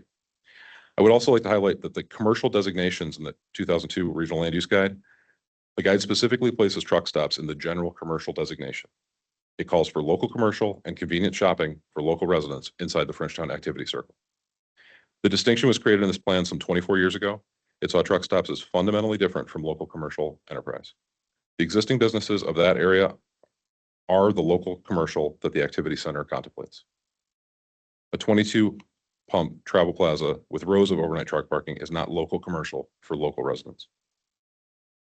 I think we already discussed that we aligned our plans with the existing Missoula County zoning rules, so I'll skip that part. And we just do acknowledge the upcoming planning exercise. And I will say, if that was underway, we might not be here today.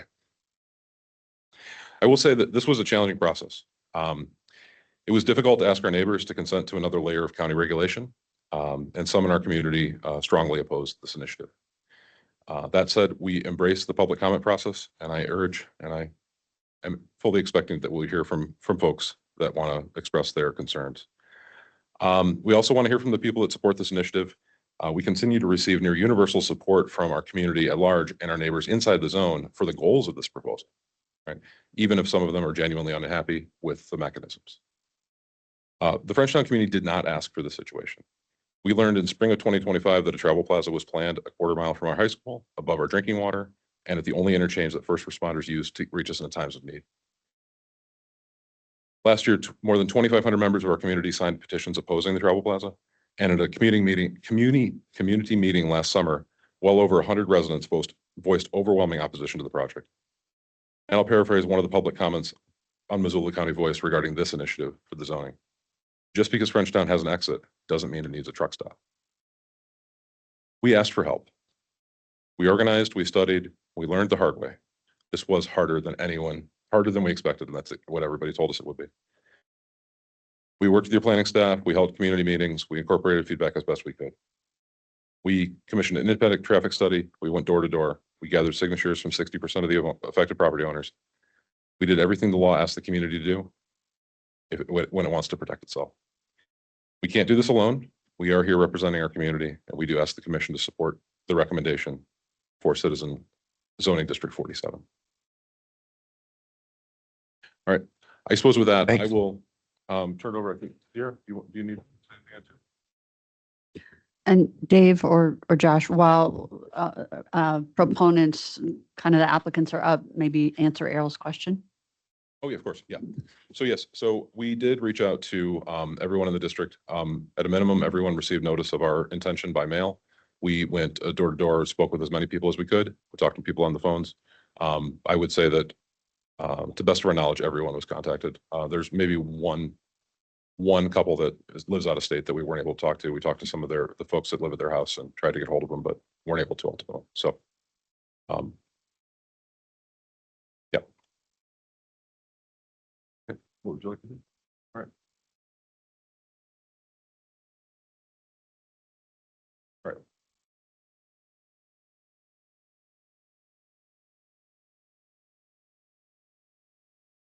Les Meyer, Frenchtown Superintendent of Schools. I got a question for you. Why did the computer show up late for the meeting?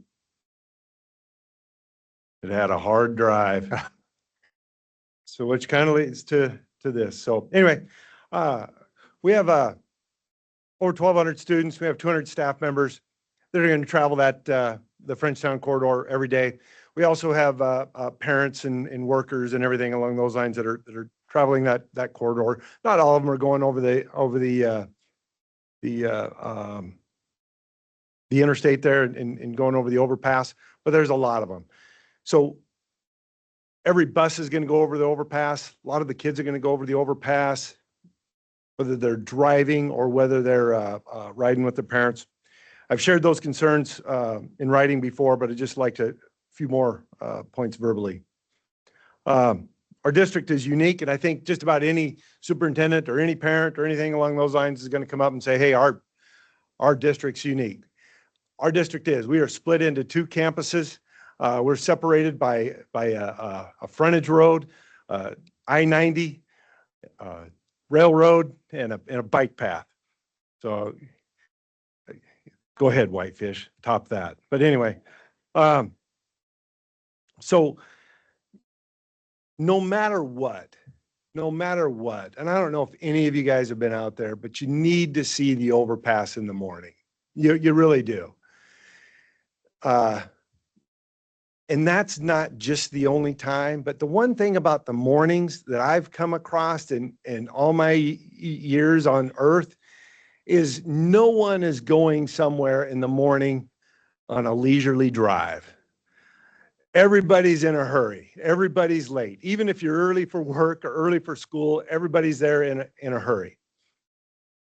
So no matter what, again, just to reiterate, something needs to be done with the overpass, period.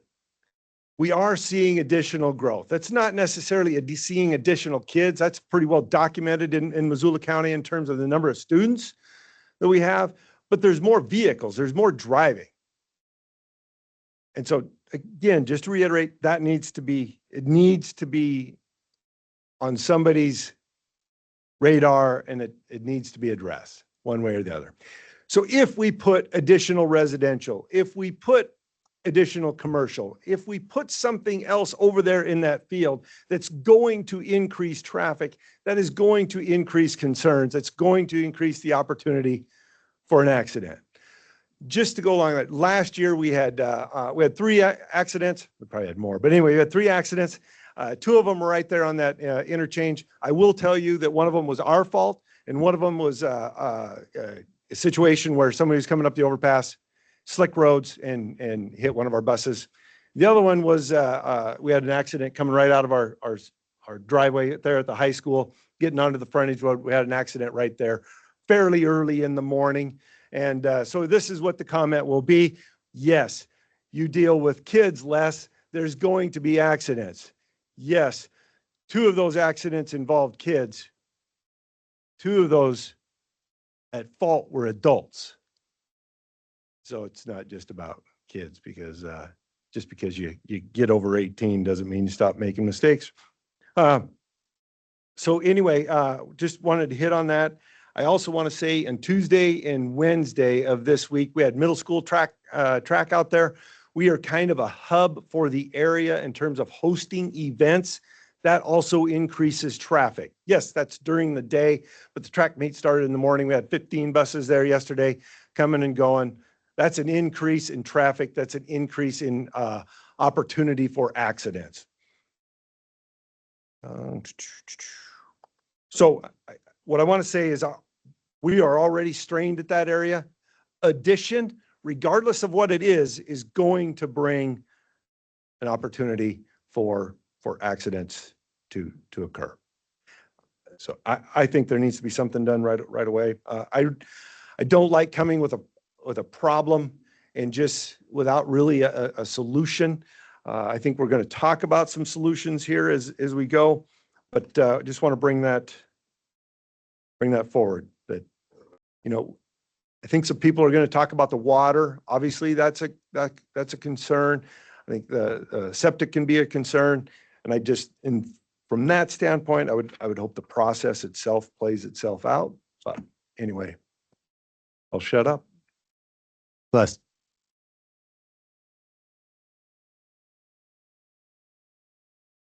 Hi, my name is Sierra Futch. Thank you for coming. Thank you for hearing us. We appreciate you and all of your efforts. We wore orange Protect Frenchtown t-shirts today in solidarity to be one voice for Frenchtown and to attempt to expedite today's proceedings to hopefully cut down on the amount of the time that we take up. But I'm told you want to hear the community's comments. We're hoping for a zoning resolution today because we need protection from Frenchtown as soon as possible. We've tried to keep the focus of this initiative always centered around our community. And I've been told that it would be perhaps helpful to you to hear my and my family's why as to how we've come to be here today and why we need your protection. My husband, Jim, and I were raised in Frenchtown and Potomac. We're lifelong Montanans that didn't come from families with wealth or property. We love it here, and we have shed blood, sweat, and tears to be able to purchase our property out in Frenchtown. We've spent years building our forever home and have endeavored that labor of love by ourselves. We found out last year that Town Pump had purchased property right next to us and that they would be going in, putting a truck stop in our driveway. Our 14-year-old daughter walks home every day after school. And our 10-year-old son will be as well. Can you imagine how it feels as a parent to have a kid walking through a truck stop? I ask you to consider honestly, what would you do if this happened to you? And your neighbor was proposing, this kind of neighbor was proposing to go in next to you. How about if they were proposing 200-foot tall digital signs that were trying to attract as many people off of I-90 as possible? The Wilma is 103 feet tall for comparative purposes. We would still feel the same way if this were a gravel pit, which was also proposed in the same area 8 years ago, or any large commercial development that doesn't benefit the community. I ask you as well, why is it fair for a community, for big commercial to be able to force themselves in and endanger and alter the entire community? I looked on Missoula County Voice before coming in here. Of all the comments, which are great, and I hope you were able to read them, there are 54 comments in favor of the proposed zoning and 1 that's against. Of the letters submitted to the county, there are 12 people against the zoning, and of those 12, 10 live in the zoning area. Frenchtown is an amazing community filled with wonderful people, and it deserves to be protected. It is worth fighting for. We have fought so hard and will continue to fight for Frenchtown to keep it what it is and what we stand for, but we desperately need your help. I'm begging you to approve this zoning. I would get down on my knees and beg you if I thought that would help. I would, for about a year now, you've heard us and our pleas as a community.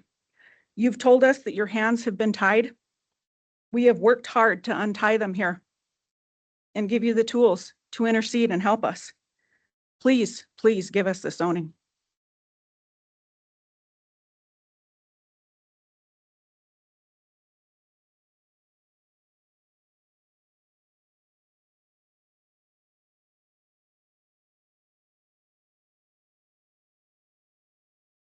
thanks. And I just would love to say I really appreciate your enthusiasm and passion, but let's hold off on any applause or anything. Just keep it all fair and even.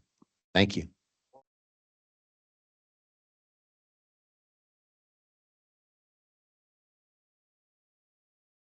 Hello, my name is Stacy Welderly Wade.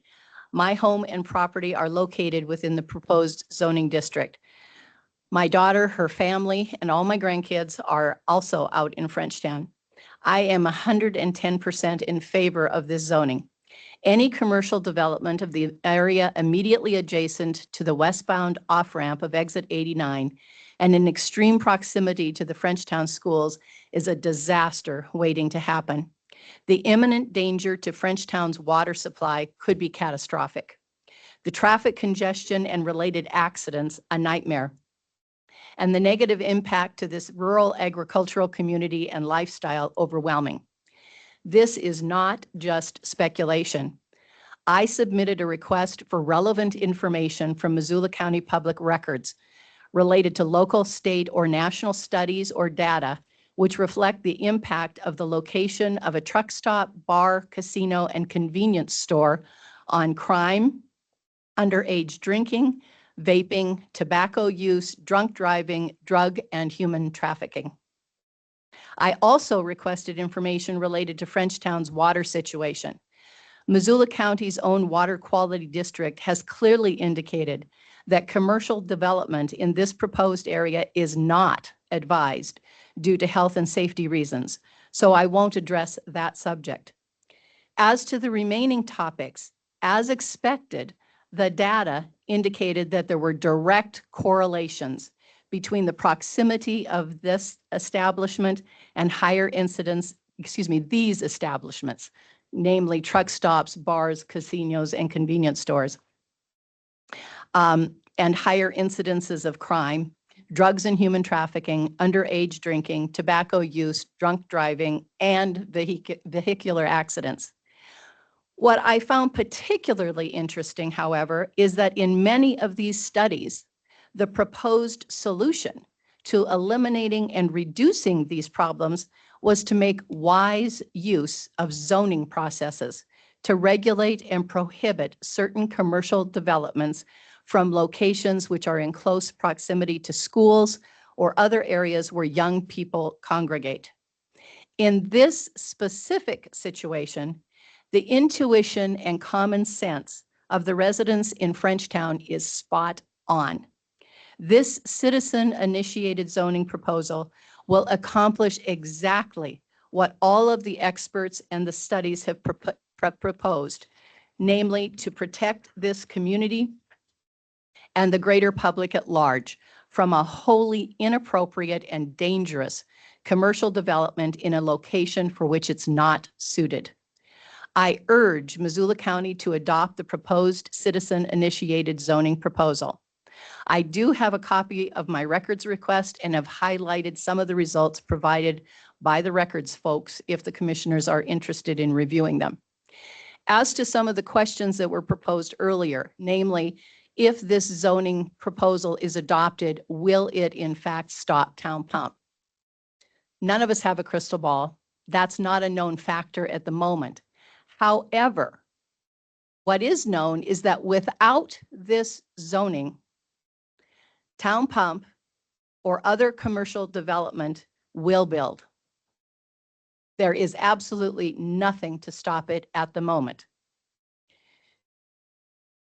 By doing so, there is risk to the Frenchtown water. There's risk in terms of the congestion, the transportation. It's going to be terrible. And there's significant risk to the youth of Frenchtown and the community as a whole. With the zoning, however, we may end up going down a longer path. We may end up in front of a judge at some point. But with the zoning proposal, the people of Frenchtown have a chance to protect their water, the transportation, and their youth. With regard to the question of, well, if we pass this proposed zoning now, what happens when Missoula County has an overlapping or fundamental zoning of the entire area? Please keep in mind that this zoning proposal, at least proposal number 1 or level 1, is recommended by your own planning department. It covers all the bases. It protects the water. It protects the transportation log. The other thing that you have to keep in mind is that this current proposal takes into account what Frenchtown is like now. I mean, it is being utilized. It has been a community for a long, long time. And the proposal protects all of that. So it's not going to change anything. The new zoning will take all of those same things into account, including the water quality, the transportation, and the community. So again, I urge Missoula County's acceptance and passage of our proposal. Thank you very much. I have to hit anything to start the timer? Okay. My name is Dawn DeKennep and I live within the proposed zoning area. I own a home on 5 acres. I live in a single-family home that lies within the covenants and restrictions of Mill Creek Ranches. When I bought my home, I signed my title papers and agreed to a document called the Declaration of Covenants and Restrictions. Last night, I looked up the definition of these words. A covenant is a legally binding agreement, a contract between 2 or more parties. Restrictions, limited or confined, referring to rules and regulations. I was in favor of these restrictions, and I was aware of how I could use my land and also how my neighbor could use their land. These documents were designed to protect the rural residential living of the property tract owners. The agreement states these are legal binding agreement between landowners to ensure the preservation of those who sought out rural living. One of the restrictions states that 10-acre parcels can be divided one time, leaving 5-acre tracts that are not allowed further division. Single-family homes only that had to have matching exterior siding and 2 outbuildings. No old buildings were allowed, no noxious weeds, no goats, no sheep, no pigs are permitted, no noxious or offensive activities, no discharging of firearms, and et cetera, et cetera. These are enforceable by other landowners that deem their rights outlined in the covenants are as being infringed upon by other landowners. These rules and regulations increase our home values, give us privacy, and allow for a few cows and horses.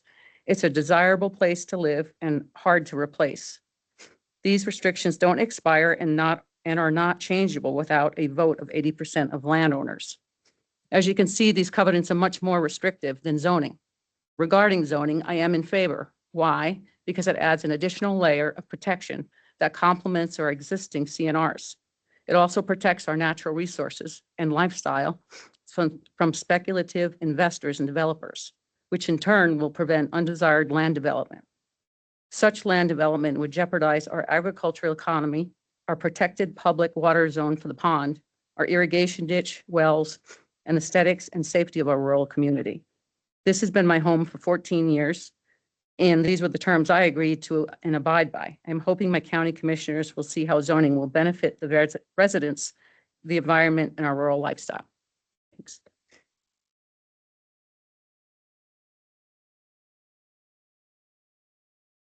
Yeah. I just wanted to kind of set the stage for, or at least acknowledge Emily's earlier request to have 10 minutes at the end. Yep. And if it's 4:20, Yep, you're at exactly. So Emily, you all should make a decision with your team how you want to spend your last 10 minutes. You're done at 4:20, you spend it however you like. My name is Mike Tomel. My wife and I do own 5 acres in the zoning area, so we are affected. We encourage this zoning in order to keep the town pump from developing the nice agricultural land that's just north of the interstate. One thing that has not been brought up that I would ask people to consider, Mill Creek is a very nice creek flowing through the King Ranch Golf Course. I don't know if there's been any hydrologic study as to where the water flows underneath the ground there, but it's not that far from the town pump proposed location to Mill Creek itself. If the water flows in that direction, any fuel spills, any contamination from septic systems or fuel pumps or ruptured tanks could potentially flow into the Mill Creek water. And that goes right through King Ranch Golf Course and right into the Clark Fork Valley.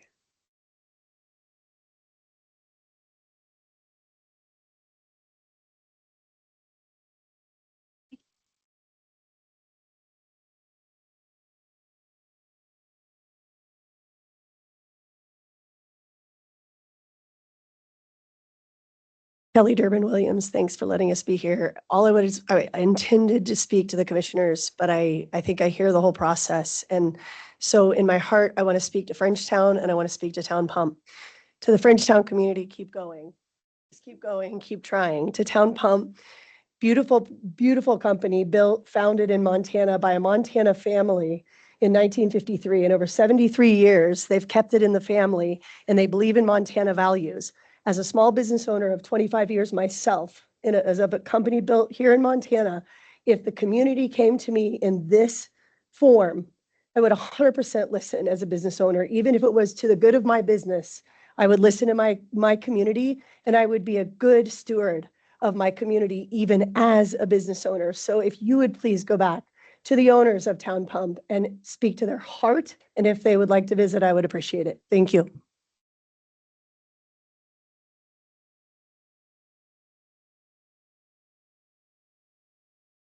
I just wanted to see if, I'm assuming here we're not going to get to a formal vote at the end of this meeting.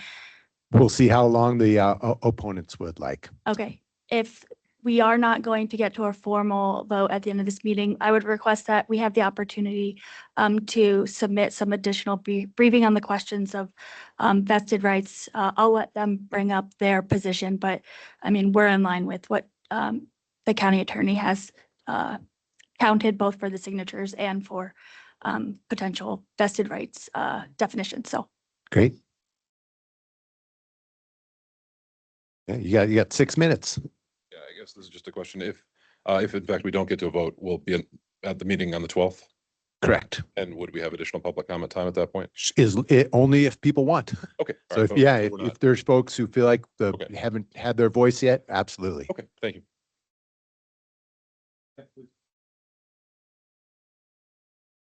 Down till 4:20. I just had a quick question. I was wondering if the commissioners actually were able to read the comments on the Missoula Voice webpage.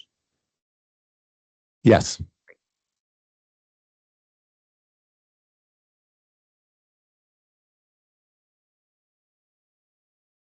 Hello, my name is Caroline Hoppish.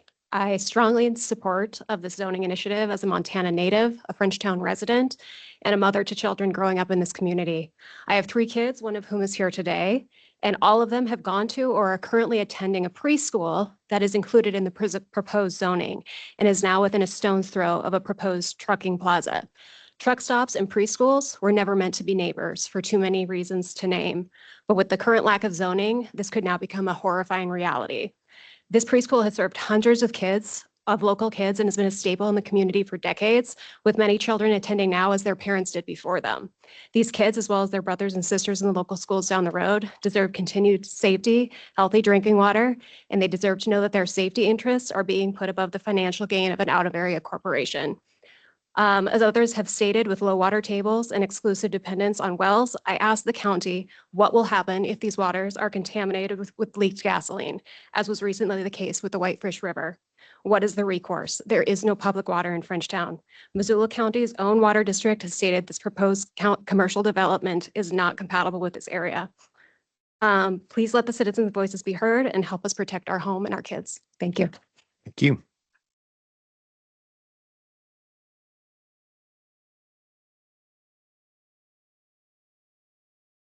Hello, my name is Jessica Schaefer. Formerly, my maiden name is Jessica Billington. My family is a generational Frenchtown family, and now I'm raising my family there. I have a 9-year-old son and a 5-year-old daughter, both attending Frenchtown Elementary. My husband and I carefully chose to raise our children in this community. I thoroughly echo the issues raised before me and after me. However, I want to share a different angle of risk and potential increased danger for the youth in our community and within walking distance from this proposed truck stop. That issue is very real exposure to sex trafficking. I want to be clear about something from the start. This conversation is not about assuming every truck stop is dangerous or that every truck driver is involved in criminal activity. Many truck drivers are hardworking people, and many actually become some of the strongest advocates in fighting human trafficking. But national and state data do show that the truck stops and transportation corridors are recognized locations where trafficking activity can occur. Organizations like the Polaris Project have documented cases where victims were exploited at truck stops in both urban and rural communities. Survivors themselves report that trafficking often happens in places tied to mobility, places where people can move quickly and avoid detection. Here in Missoula County, there has already been a reported incident connected to a truck stop at the Y, where an underage girl approached a truck driver offering sex for money.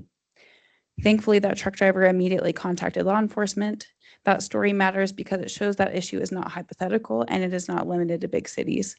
Transportation systems play a major role in trafficking operations. National survivor data shows that 81% of victims were transported during recruitment, 70% or 76% during exploitation, and more than half during escape. Trafficking depends on movement, highways, commercial vehicles, and truck stops are a part of that system.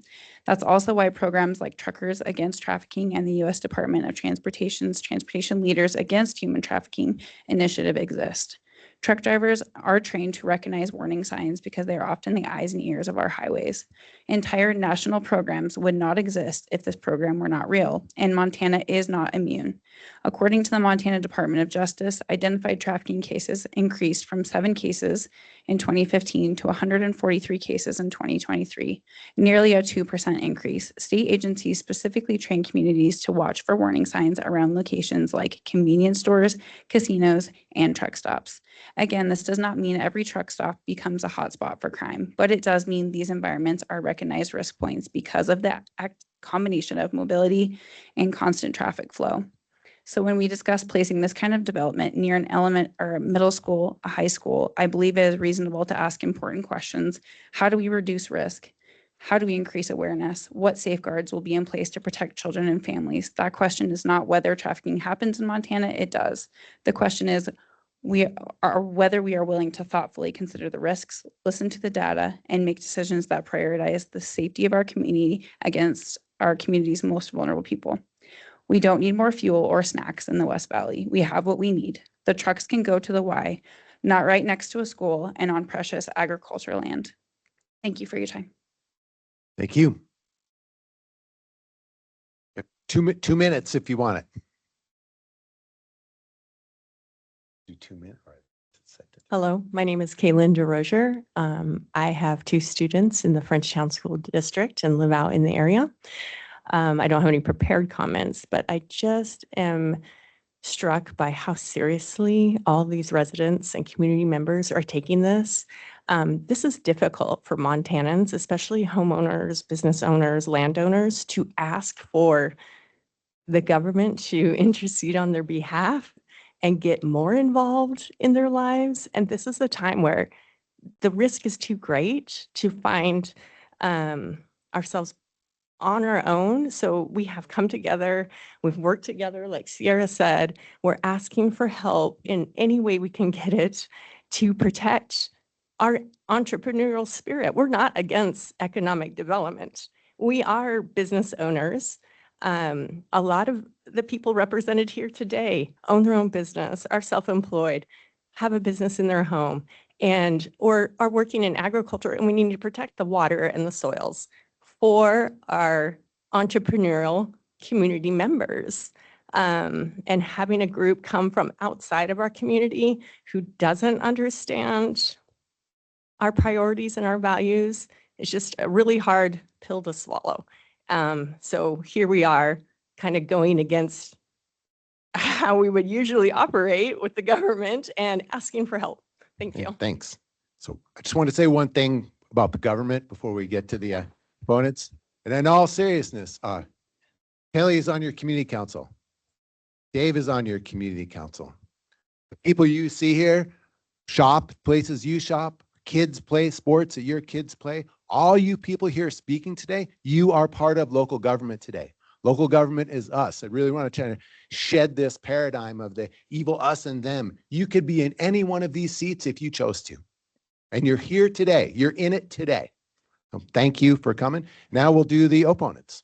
And you can go to a little after 5 if you like. And you're not obligated to use all the time, but you can if you like. Thank you very much. My name is Dennis Bowman. I live in the proposed zone area. Give you a little history real quick is that the family members did not sign this petition.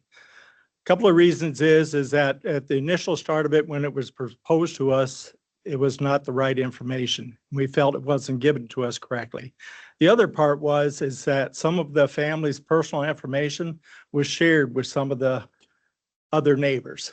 And per Keeping Frenchtown Legal Counsel says they cannot do that. That's not legal. So as a family, we sat down and looked at it, and whether we're for it or not, or against town pump going or whatever, we made a decision not to sign the petition.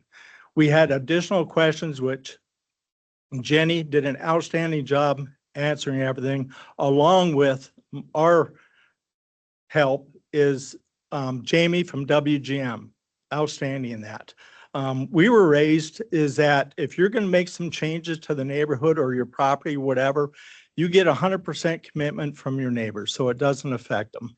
And the prime example of that is that with us trying to do some stuff to our property and with Jenny and WGM and Brian with WGM, we found out that the county does not have any groundwater data where we are off of Bud Lake and Mill Creek and part of some of the property there at Mill Creek. So we're doing a groundwater study with the county and did additional test sites to help out the county to have that information, which benefits our current neighbors or our future neighbors. That is going to help them in the future. So we decided not to do it. But the other part of it is that what I learned as Deputy Public Works Director of the Utilities for the City of Missoula, working under Mayor John Engen, is that you're going to have some negatives when you have meetings or whatever. You can't please everybody, but you try your best. But look at what positive that could come out of some of this stuff. What I look at, you have 31 people that signed the petitions for 64 parcels. Even though John explained it great, I understood part of it. Sorry. I had flashbacks of meeting with Jim Nugent at the city, how he talked. So, but anyways, you got to look at the positives and everything. So there's 31 people that signed the petition for 64 parcels. Along with it, you have a lot of people that are making comments, a lot of orange shirts and that, which is great. We live in America. You get to do, we get to within legal right and stuff. But this is a positive for the county. It's showing we need zoning.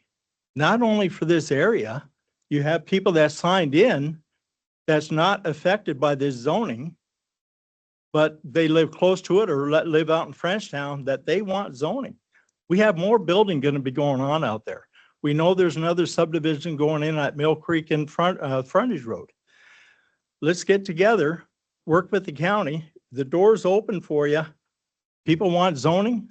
Let's do it. It'll be better for the future because otherwise we're going to, every time something like this comes up, we're going to have disagreements. Thanks for your time. Thank you.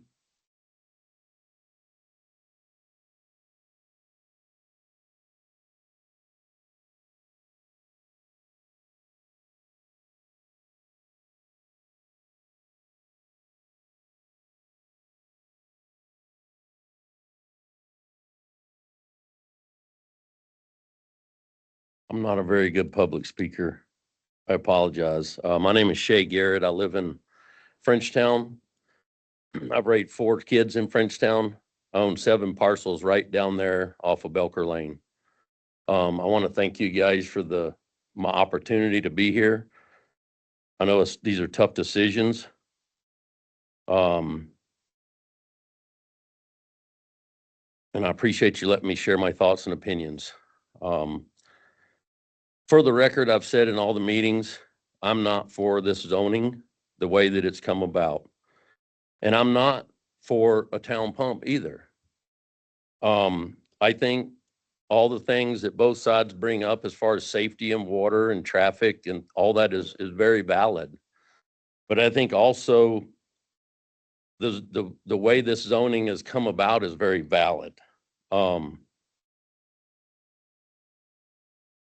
I feel like this has been a very fast-paced attempt to stop town pump.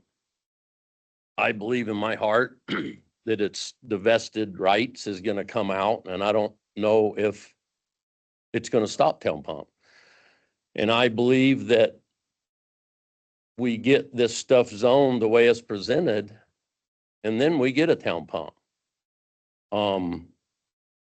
Again, I'm not against the zoning. I've actually, through this whole process, has been very eye-opening. If you'd have asked this redneck individual a year ago if he wanted anything zoned, absolutely not. I want to do with my property what I want to do. But since this whole process has started, I've changed. Pat Hafner actually opened my eyes. He owns 4 parcels and he only got 1 vote. He owns about, I think it's about 20 acres. He only got 1 vote. But he told me, he said, Shay, he said, I'm not necessarily against zoning if it's done right. And so that's kind of the way I'm looking at it now. If it's done right, I don't have a problem with it. I wanted to ask a question before the public comment. I wasn't able to. I just wanted to point this out on in the zoning findings on page 7, number 4, that number 8 map of the original covenants is incorrect. And I know that you guys can't adhere to everybody's covenants, as like Jenny pointed out, but the commercial part of that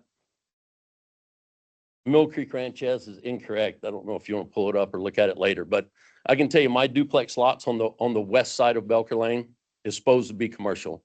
It was in the 1969 covenants. This is also in the 74 covenants. It's also in the Double G Reynolds covenants that the county commissioners passed for me 5 or 6 years ago. And we tried to implement a really nice place there. 3 duplexes, 1 residence, and then 1 residence in the back with 12 acres of farm ground. Apologize if I get rambling sometimes. Like I said, I'm not good at public speaking, but anyhow, I think the zoning should be something that takes time, and you guys look at it. You're working on a comprehensive plan. That, I mean, just on the I-90 exit right there north, I don't want any kids hurt and I don't want anything going wrong, but I think that's a perfect area for Frenchtown to grow. Maybe somewhere for another restaurant, maybe a mechanic shop, maybe a barber shop, you know, maybe some dense infill for some affordable residences. I mean, we want to talk about affordable housing, 5-acre parcels. There's one for sale about a quarter mile east of where we're talking about. It's $369,000 for 1 chunk of ground, and then put a starter home on there, the $600,000. It's not conducive for affordable housing. Not to mention this is all in the activity circle. From my understanding, this is where we want, you know, things to grow for the community too. I'm not saying for individuals, you know, for the community, for the school. The signatures, I was really confused on the signatures, and it took me a while to figure it out. I figured it out yesterday morning on how the 45 signatures got there. And it's just like he explained, because I saw it was 29 people signed, yet they say us 45 signatures. Good, how are you? Then I got to looking that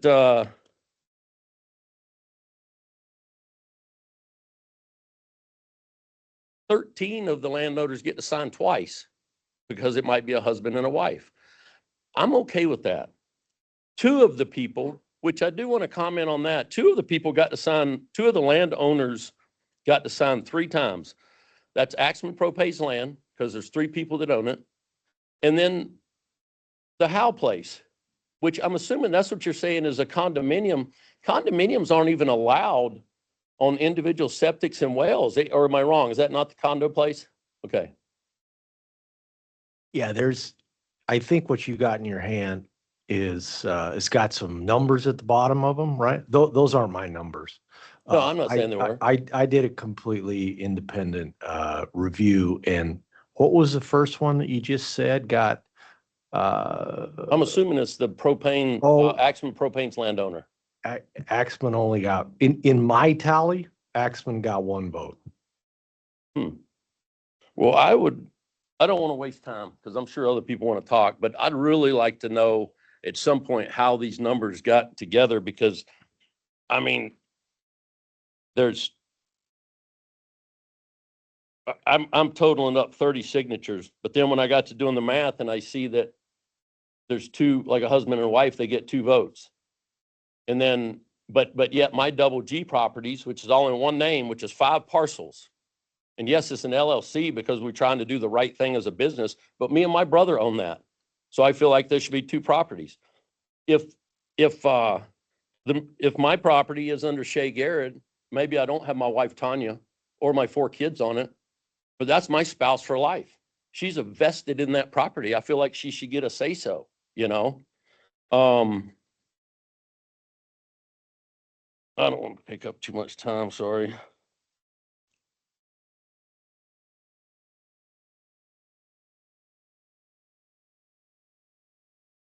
That's good enough for me right now, I guess. Thank you for your time. Thanks, Shay. You bet. Just for the record, I'll put this in, because I don't know that it's in any place else. My tally, I came up with 72 affected real property owners, of which 45 signed a petition. That's how I came up with 62.5%. Thanks. Good afternoon, Commissioners. My name is John West. I own 2 lots on Belker Lane, 2 1-acre lots, and on those lots are duplexes. Are you familiar with Belker Lane and the basic geography? Yes, the Belker Lane is the northeast and southeast line of the Town Pump properties. You could throw a baseball from my property and hit Town Pump. When we purchased this property in 21, my family, the property is approved in the covenants for commercial activity. We made an investment in that property based on the duplexes, but also the duplexes' future use. I'm an attorney. I wanted to turn these duplexes into professional doctors, lawyers, chiropractors. They're perfect for that. That's a future investment for my children that I made. This zoning takes that away from my family. I will never be able to do that. And I think that's unfair. I don't want the gas station. I don't want it at all. But on the other hand, this zoning takes money, future money from my children and possibly my children's children. I raised my kids in Frenchtown. My heart is with everybody in this room, but I don't think this zoning is the proper way of doing it for the reasons I just stated. The proposed zoning, if you look at Belker Lane, there's nine lots. Only 1 lot is in favor of the zoning. And if you go around the corner to the frontage road, most of those lots are not in favor of it.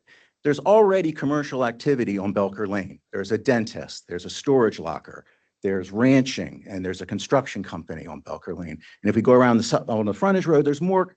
So there's already commercial activity here. I saw that when I bought that land, and I wanted to be part of it as the needs of Frenchtown increase, when we need doctors and lawyers and these sort of things. And that's what I invested in. And I'm very upset that that will be taken away from me and my children of something that we relied upon. And that is the covenants that were in place when we purchased it. And those covenants were passed by my neighbors. The question of the gas station, there's going to be lots of hearings and lots of other ways to fight this. And I will join with my neighbors to do the traffic studies and look at the wells and the water. But the zoning here, I think, is not needed at this particular moment. What's been brought up is, does the Town Pump have vesting? Well, we probably should resolve that question before we pass this zoning, because we're putting the cart in front of the horse. If Town Pump's going to get their vesting ruling, then this is all a waste of time, and I lose.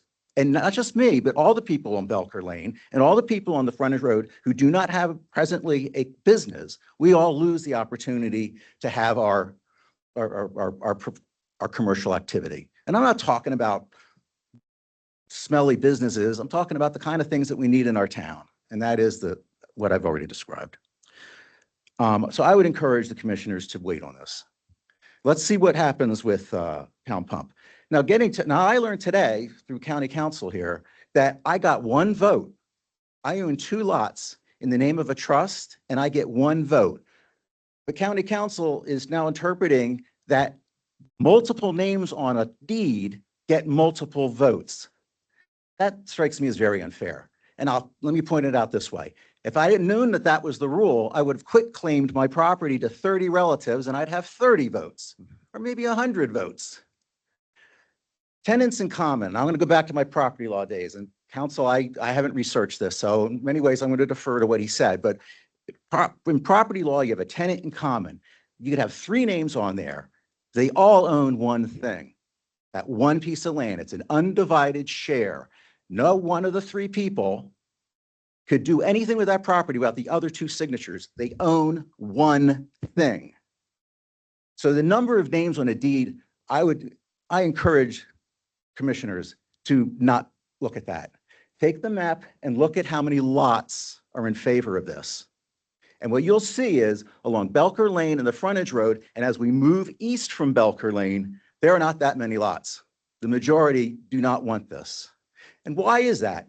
Because the people along Belker Lane and on the frontage road and moving towards the veterinary clinic that's there invested in this area because it was obviously going to be commercial. I think that that's the future of Belker Lane in that particular area. And we may defeat Town Pump on this, but there's going to be an Albertsons in that field, or there's going to be an Ace Hardware store, or there's going to be some commercial activity. And then people like me who invested in this area for commercial activity are going to be not going to be allowed to participate. So I'm going to look at an Albertsons for my lots, and I won't be able to, this very close commercial activity, and I will not be able to partake in that. And I think that's unfair. I think that's very unfair. And I appeal to the commissioner's sense of fairness in the comments that I've said so far. So I'll sum it up by saying, I think you should wait. I think you should wait to let Town Pump do their litigation, because I'll tell you, Town Pump's going to come and litigate that issue I just explained about the tenants in common, and they're going to have a field day with that, I think. All respects to counsel, ask 3 lawyers for 3 opinions, and how many will you get? 5. So we all disagree on a lot of different things. So my opinions on this are no disrespect to county council. I think you should wait. I think we should wait and see what Town Pump does. I think we should fight for my friends and neighbors. I'm not your enemy, and I will support you financially and anything I can do, but on other issues, the water, the roads, the safety to children. And my kids have graduated from that high school too. And I bought that land to invest in my community. I hope the community will treat me fairly. Thank you. Yeah, sir, question here. Yeah, while you're here, so is your understanding that the covenants that encumber your property are not allow you to do more than what this zoning proposal would?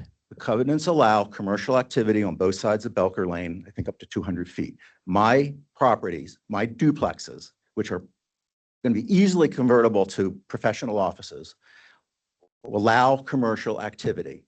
The zoning does not allow me to change the nature of my property other than what exists today, townhouses. Thank you. Thank you.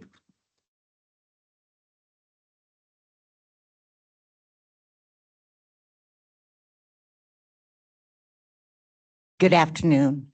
I don't even need a microphone because I got a loud voice, but my name is Colleen Erickson Dwyer, and my mother, let me take you back.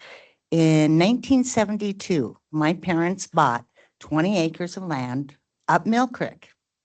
They subdivided one section, sold it in 2 5-acre plots because it agreed with the covenants. Now with this zoning, my mom's 90 years old. I lost my father 2 years ago, and he was 90 and a half.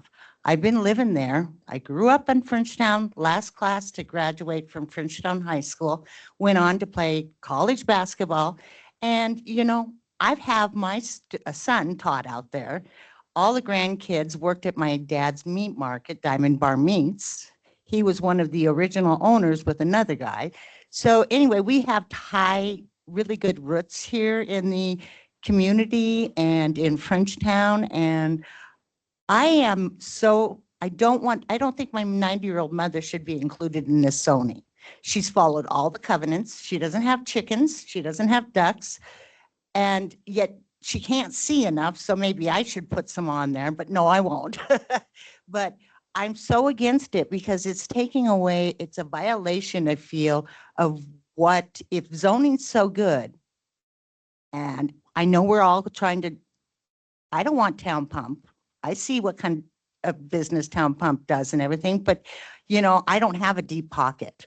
I work at a school, so I have a I work as a para at Hellgate Elementary School. So I don't get a raise, but yet gas is over $4 and some cents a gallon and everything keeps going up. My mother's on Social Security, you know, and we're trying to afford all of the taxes and the upgrades and everything.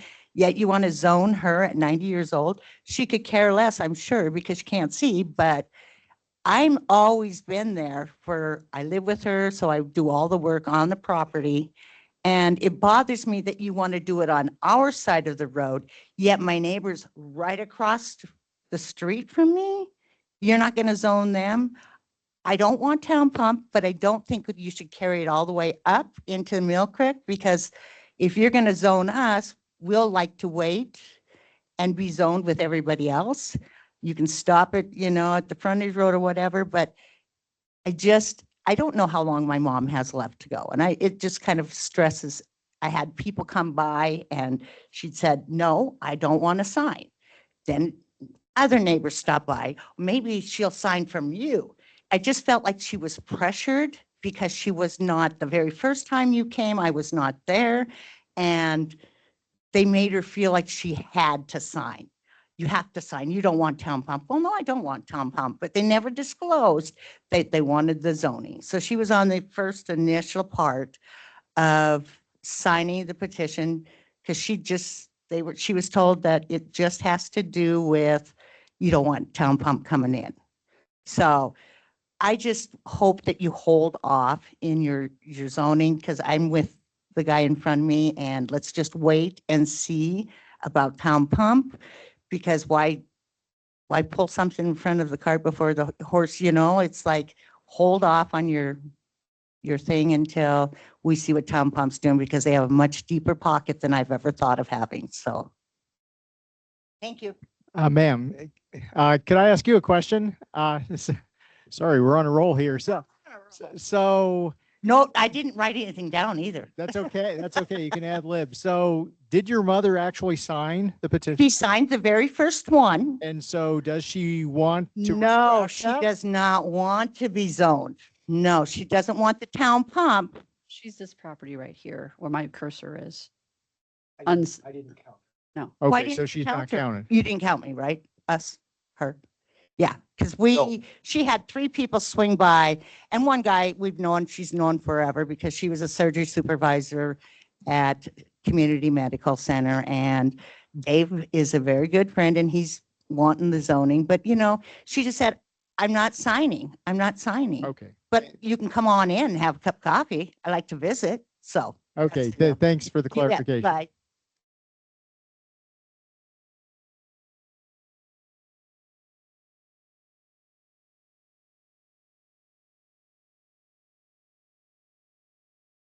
Hello, Commissioners.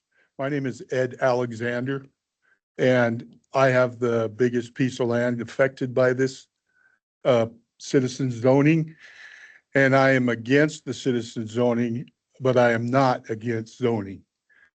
The reason being is the 1 and 5 acre proposal, Shay mentioned it, is an unaffordable housing situation.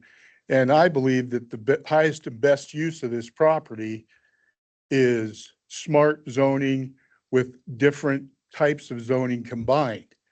And I also think that the highest and best use of the property should be considered. Also,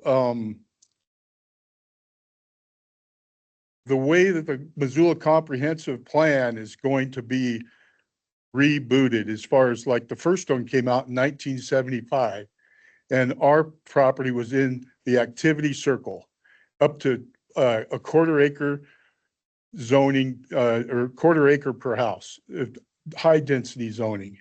And I don't agree with that, but I just think that this zoning measure has gone too fast and has not been considered by enough people. And I just think that it should wait until the new comprehensive plan comes out for more thorough, well thought out zoning. Thank you. Thank you.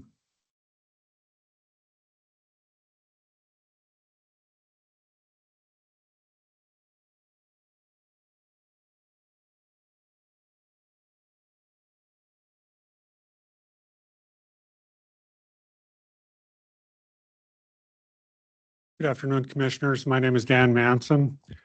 I am with Town Pump. I have several different issues that I'd like to cover today, and I think the most important one to talk about during the time that we have left is the certification process. We have a significant concern about the way the certification process was handled. Could you describe what that is, please? Yes, Certification process. certification is the certification of the number of people entitled to Okay. vote and the number of Thank you. votes that they Got it. were able to, maybe the proper word is validation, not certification. Thank you.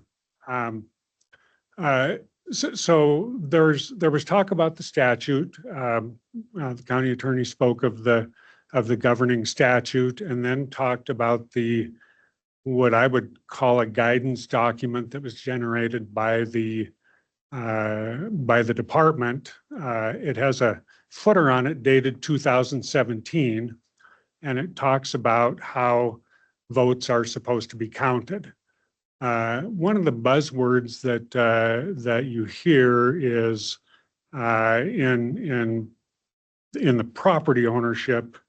Excuse me, I don't want to get this incorrect. Is the term freeholders. And when we look at the number of freeholders, I think that's what led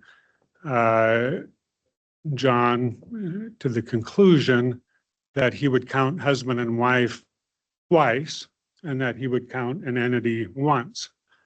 And then in the total number of freeholders that he would only count somebody like Double G one time, even though they own 5 lots. It's important to note the governing statute that was amended. It used to have the term freeholders. It was amended and removed the term freeholders, right? And the guidance document from the county on how to do this citizen initiated zoning didn't follow the amendments to the statute. And so I think that when you consider the methodology used to count the number of votes and how that applies to the current statute, I think you end up with really a constitutional argument that it's a violation of equal protection because there are similarly situated lots that are counted differently. And so using the Double G example, 5 lots, about 18 acres, and Shay gets how many votes? 1. Right across the road from him, there's 4 lots, total acreage less than 4, and they're each owned by husband and wife. They get 8 votes. And so when you think about the fundamental fairness of that system, it just strikes me as being incorrect and a violation of the equal protection provisions in the Constitution.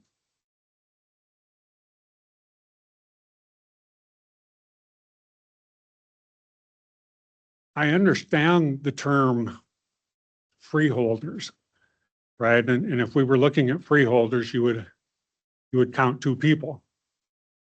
But the statute doesn't utilize that term anymore. And so I think there's a fundamental error in the way that we have counted these votes. And if you look at, and I think it's been brought up already, there were total number of lots, 64. There were 31 lots that voted for this zoning, less than 50%. That doesn't meet the threshold.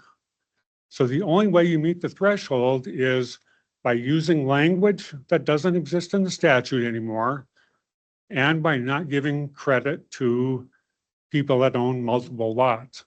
Fundamentally unfair, in my opinion, and I believe violates the Constitution. So that's our position on the certification.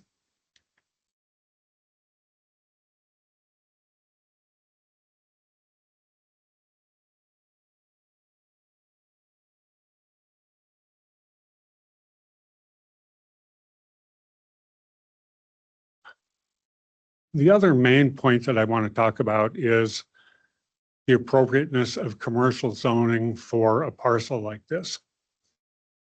This property is located, as we've all heard today, adjacent to an interchange, and it has frontage. If you were to take a look at the existing zoning code for Missoula County, those are the areas where more intense development is encouraged. In fact, there's a provision in the code about truck stops saying that they have to front an arterial road and they have to be within 2,000 feet of an interstate exit. That's exactly where this property is located. And so to say that this zoning is generally consistent with a 50-year-old plan, which it may be, it's also generally inconsistent with that same plan and with current zoning. So in our opinion, commercial zoning, if you were to adopt zoning, is totally appropriate for this parcel.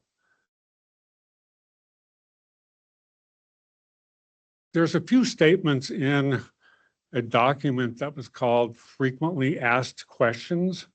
And I think that's a document, I'm not sure who published it, but the department published it. The first question said, is this zoning an attempt to stop town pump? And the answer to that question was no. I think we can all sit here today and understand exactly what the purpose of this zoning is. It's an attempt to stop the town pump. Nothing more, nothing less. Town pump is not opposed to zoning in a normal process, but the citizen-initiated zoning that takes a wide swath of property that is otherwise most highly and best used as commercial property and eliminate commercial uses, that doesn't seem like a fair way to quote unquote try to stop a project. So we're opposed to the zoning initiative. We don't believe that the number of votes necessary to advance it has been properly gotten, but for a multitude of reasons, we are opposed to the zoning.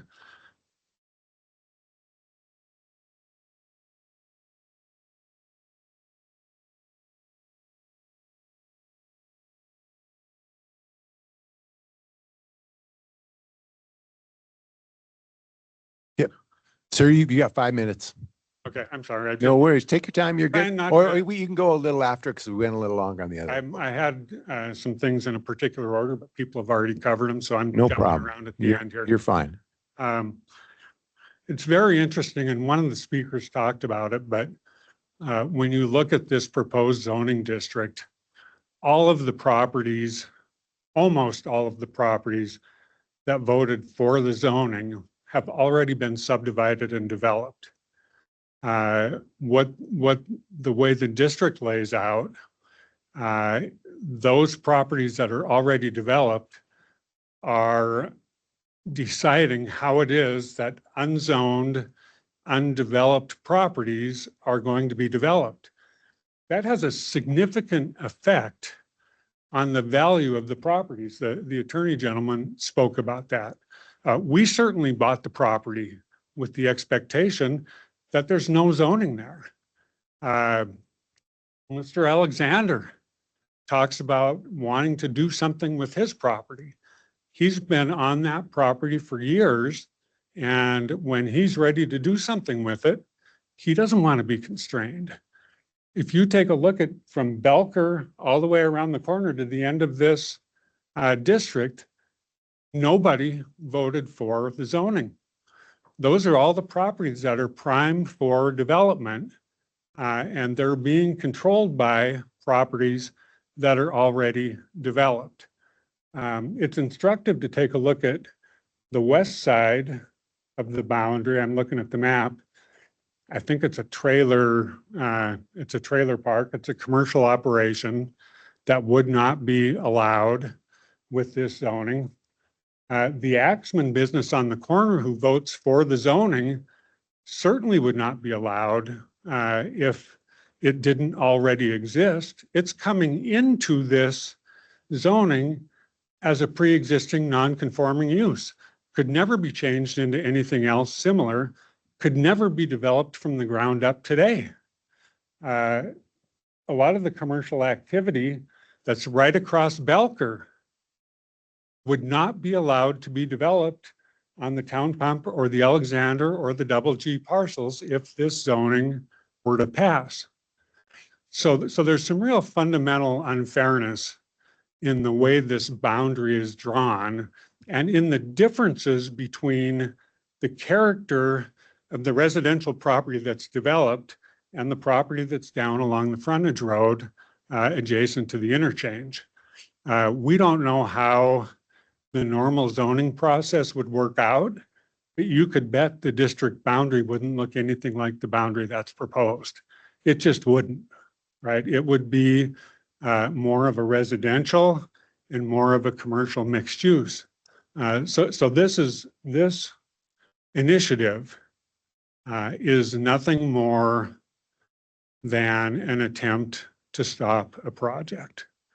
And with all due respect to the reasons and to the department stating that that's not the reason, I think we know that that's exactly the reason. And we would submit that that's not a proper use of the zoning process. I would reserve any comment on our vested right application because that's not before you right now, but we feel very strongly that we have valid vested rights and that our project and property would be excluded from this zoning process. Interesting note, we've owned the property for over 20 years, the first parcel. Who did we buy it from? Bilo Foods. So before that, Bilo Foods owned it and they were going to develop it. So the thought that commercial activity on a significant scale was never contemplated for property in this area doesn't seem to be the case. And I'll leave that comment at that. There has been plenty of opportunity to attempt to go through a normal zoning process. And I think relying on a 50-year-old document that wasn't really adopted as a plan, I don't think, until 20 or 25 years after it was worked up. And it does have an activity circle, and we're in it. And it does talk about commercial and large commercial projects being on an arterial and close to the interchange. And so I would submit, even if that's a valid plan, even though outdated, commercial uses are very consistent with that plan. And so to say that this zoning is generally consistent, the reverse is also very true. It's generally inconsistent with that plan as well. And I can point you to numerous provisions there. All right. Thanks a lot. I would appreciate it. Thank you. Cheryl, would you remind us again the date that we're going to continue? May 12th, and if necessary, May 28th. At the same place, here in the Sophie Louise room. 2 p.m. May 12th? May 12th. It's a Tuesday. It is a Tuesday. Okay, It's a special public meeting Awesome. for this item as well 2 as o'clock. another one at 2 o'clock. great. We'll see you all then, and thanks everybody for coming. Thank you, everyone. Thank you.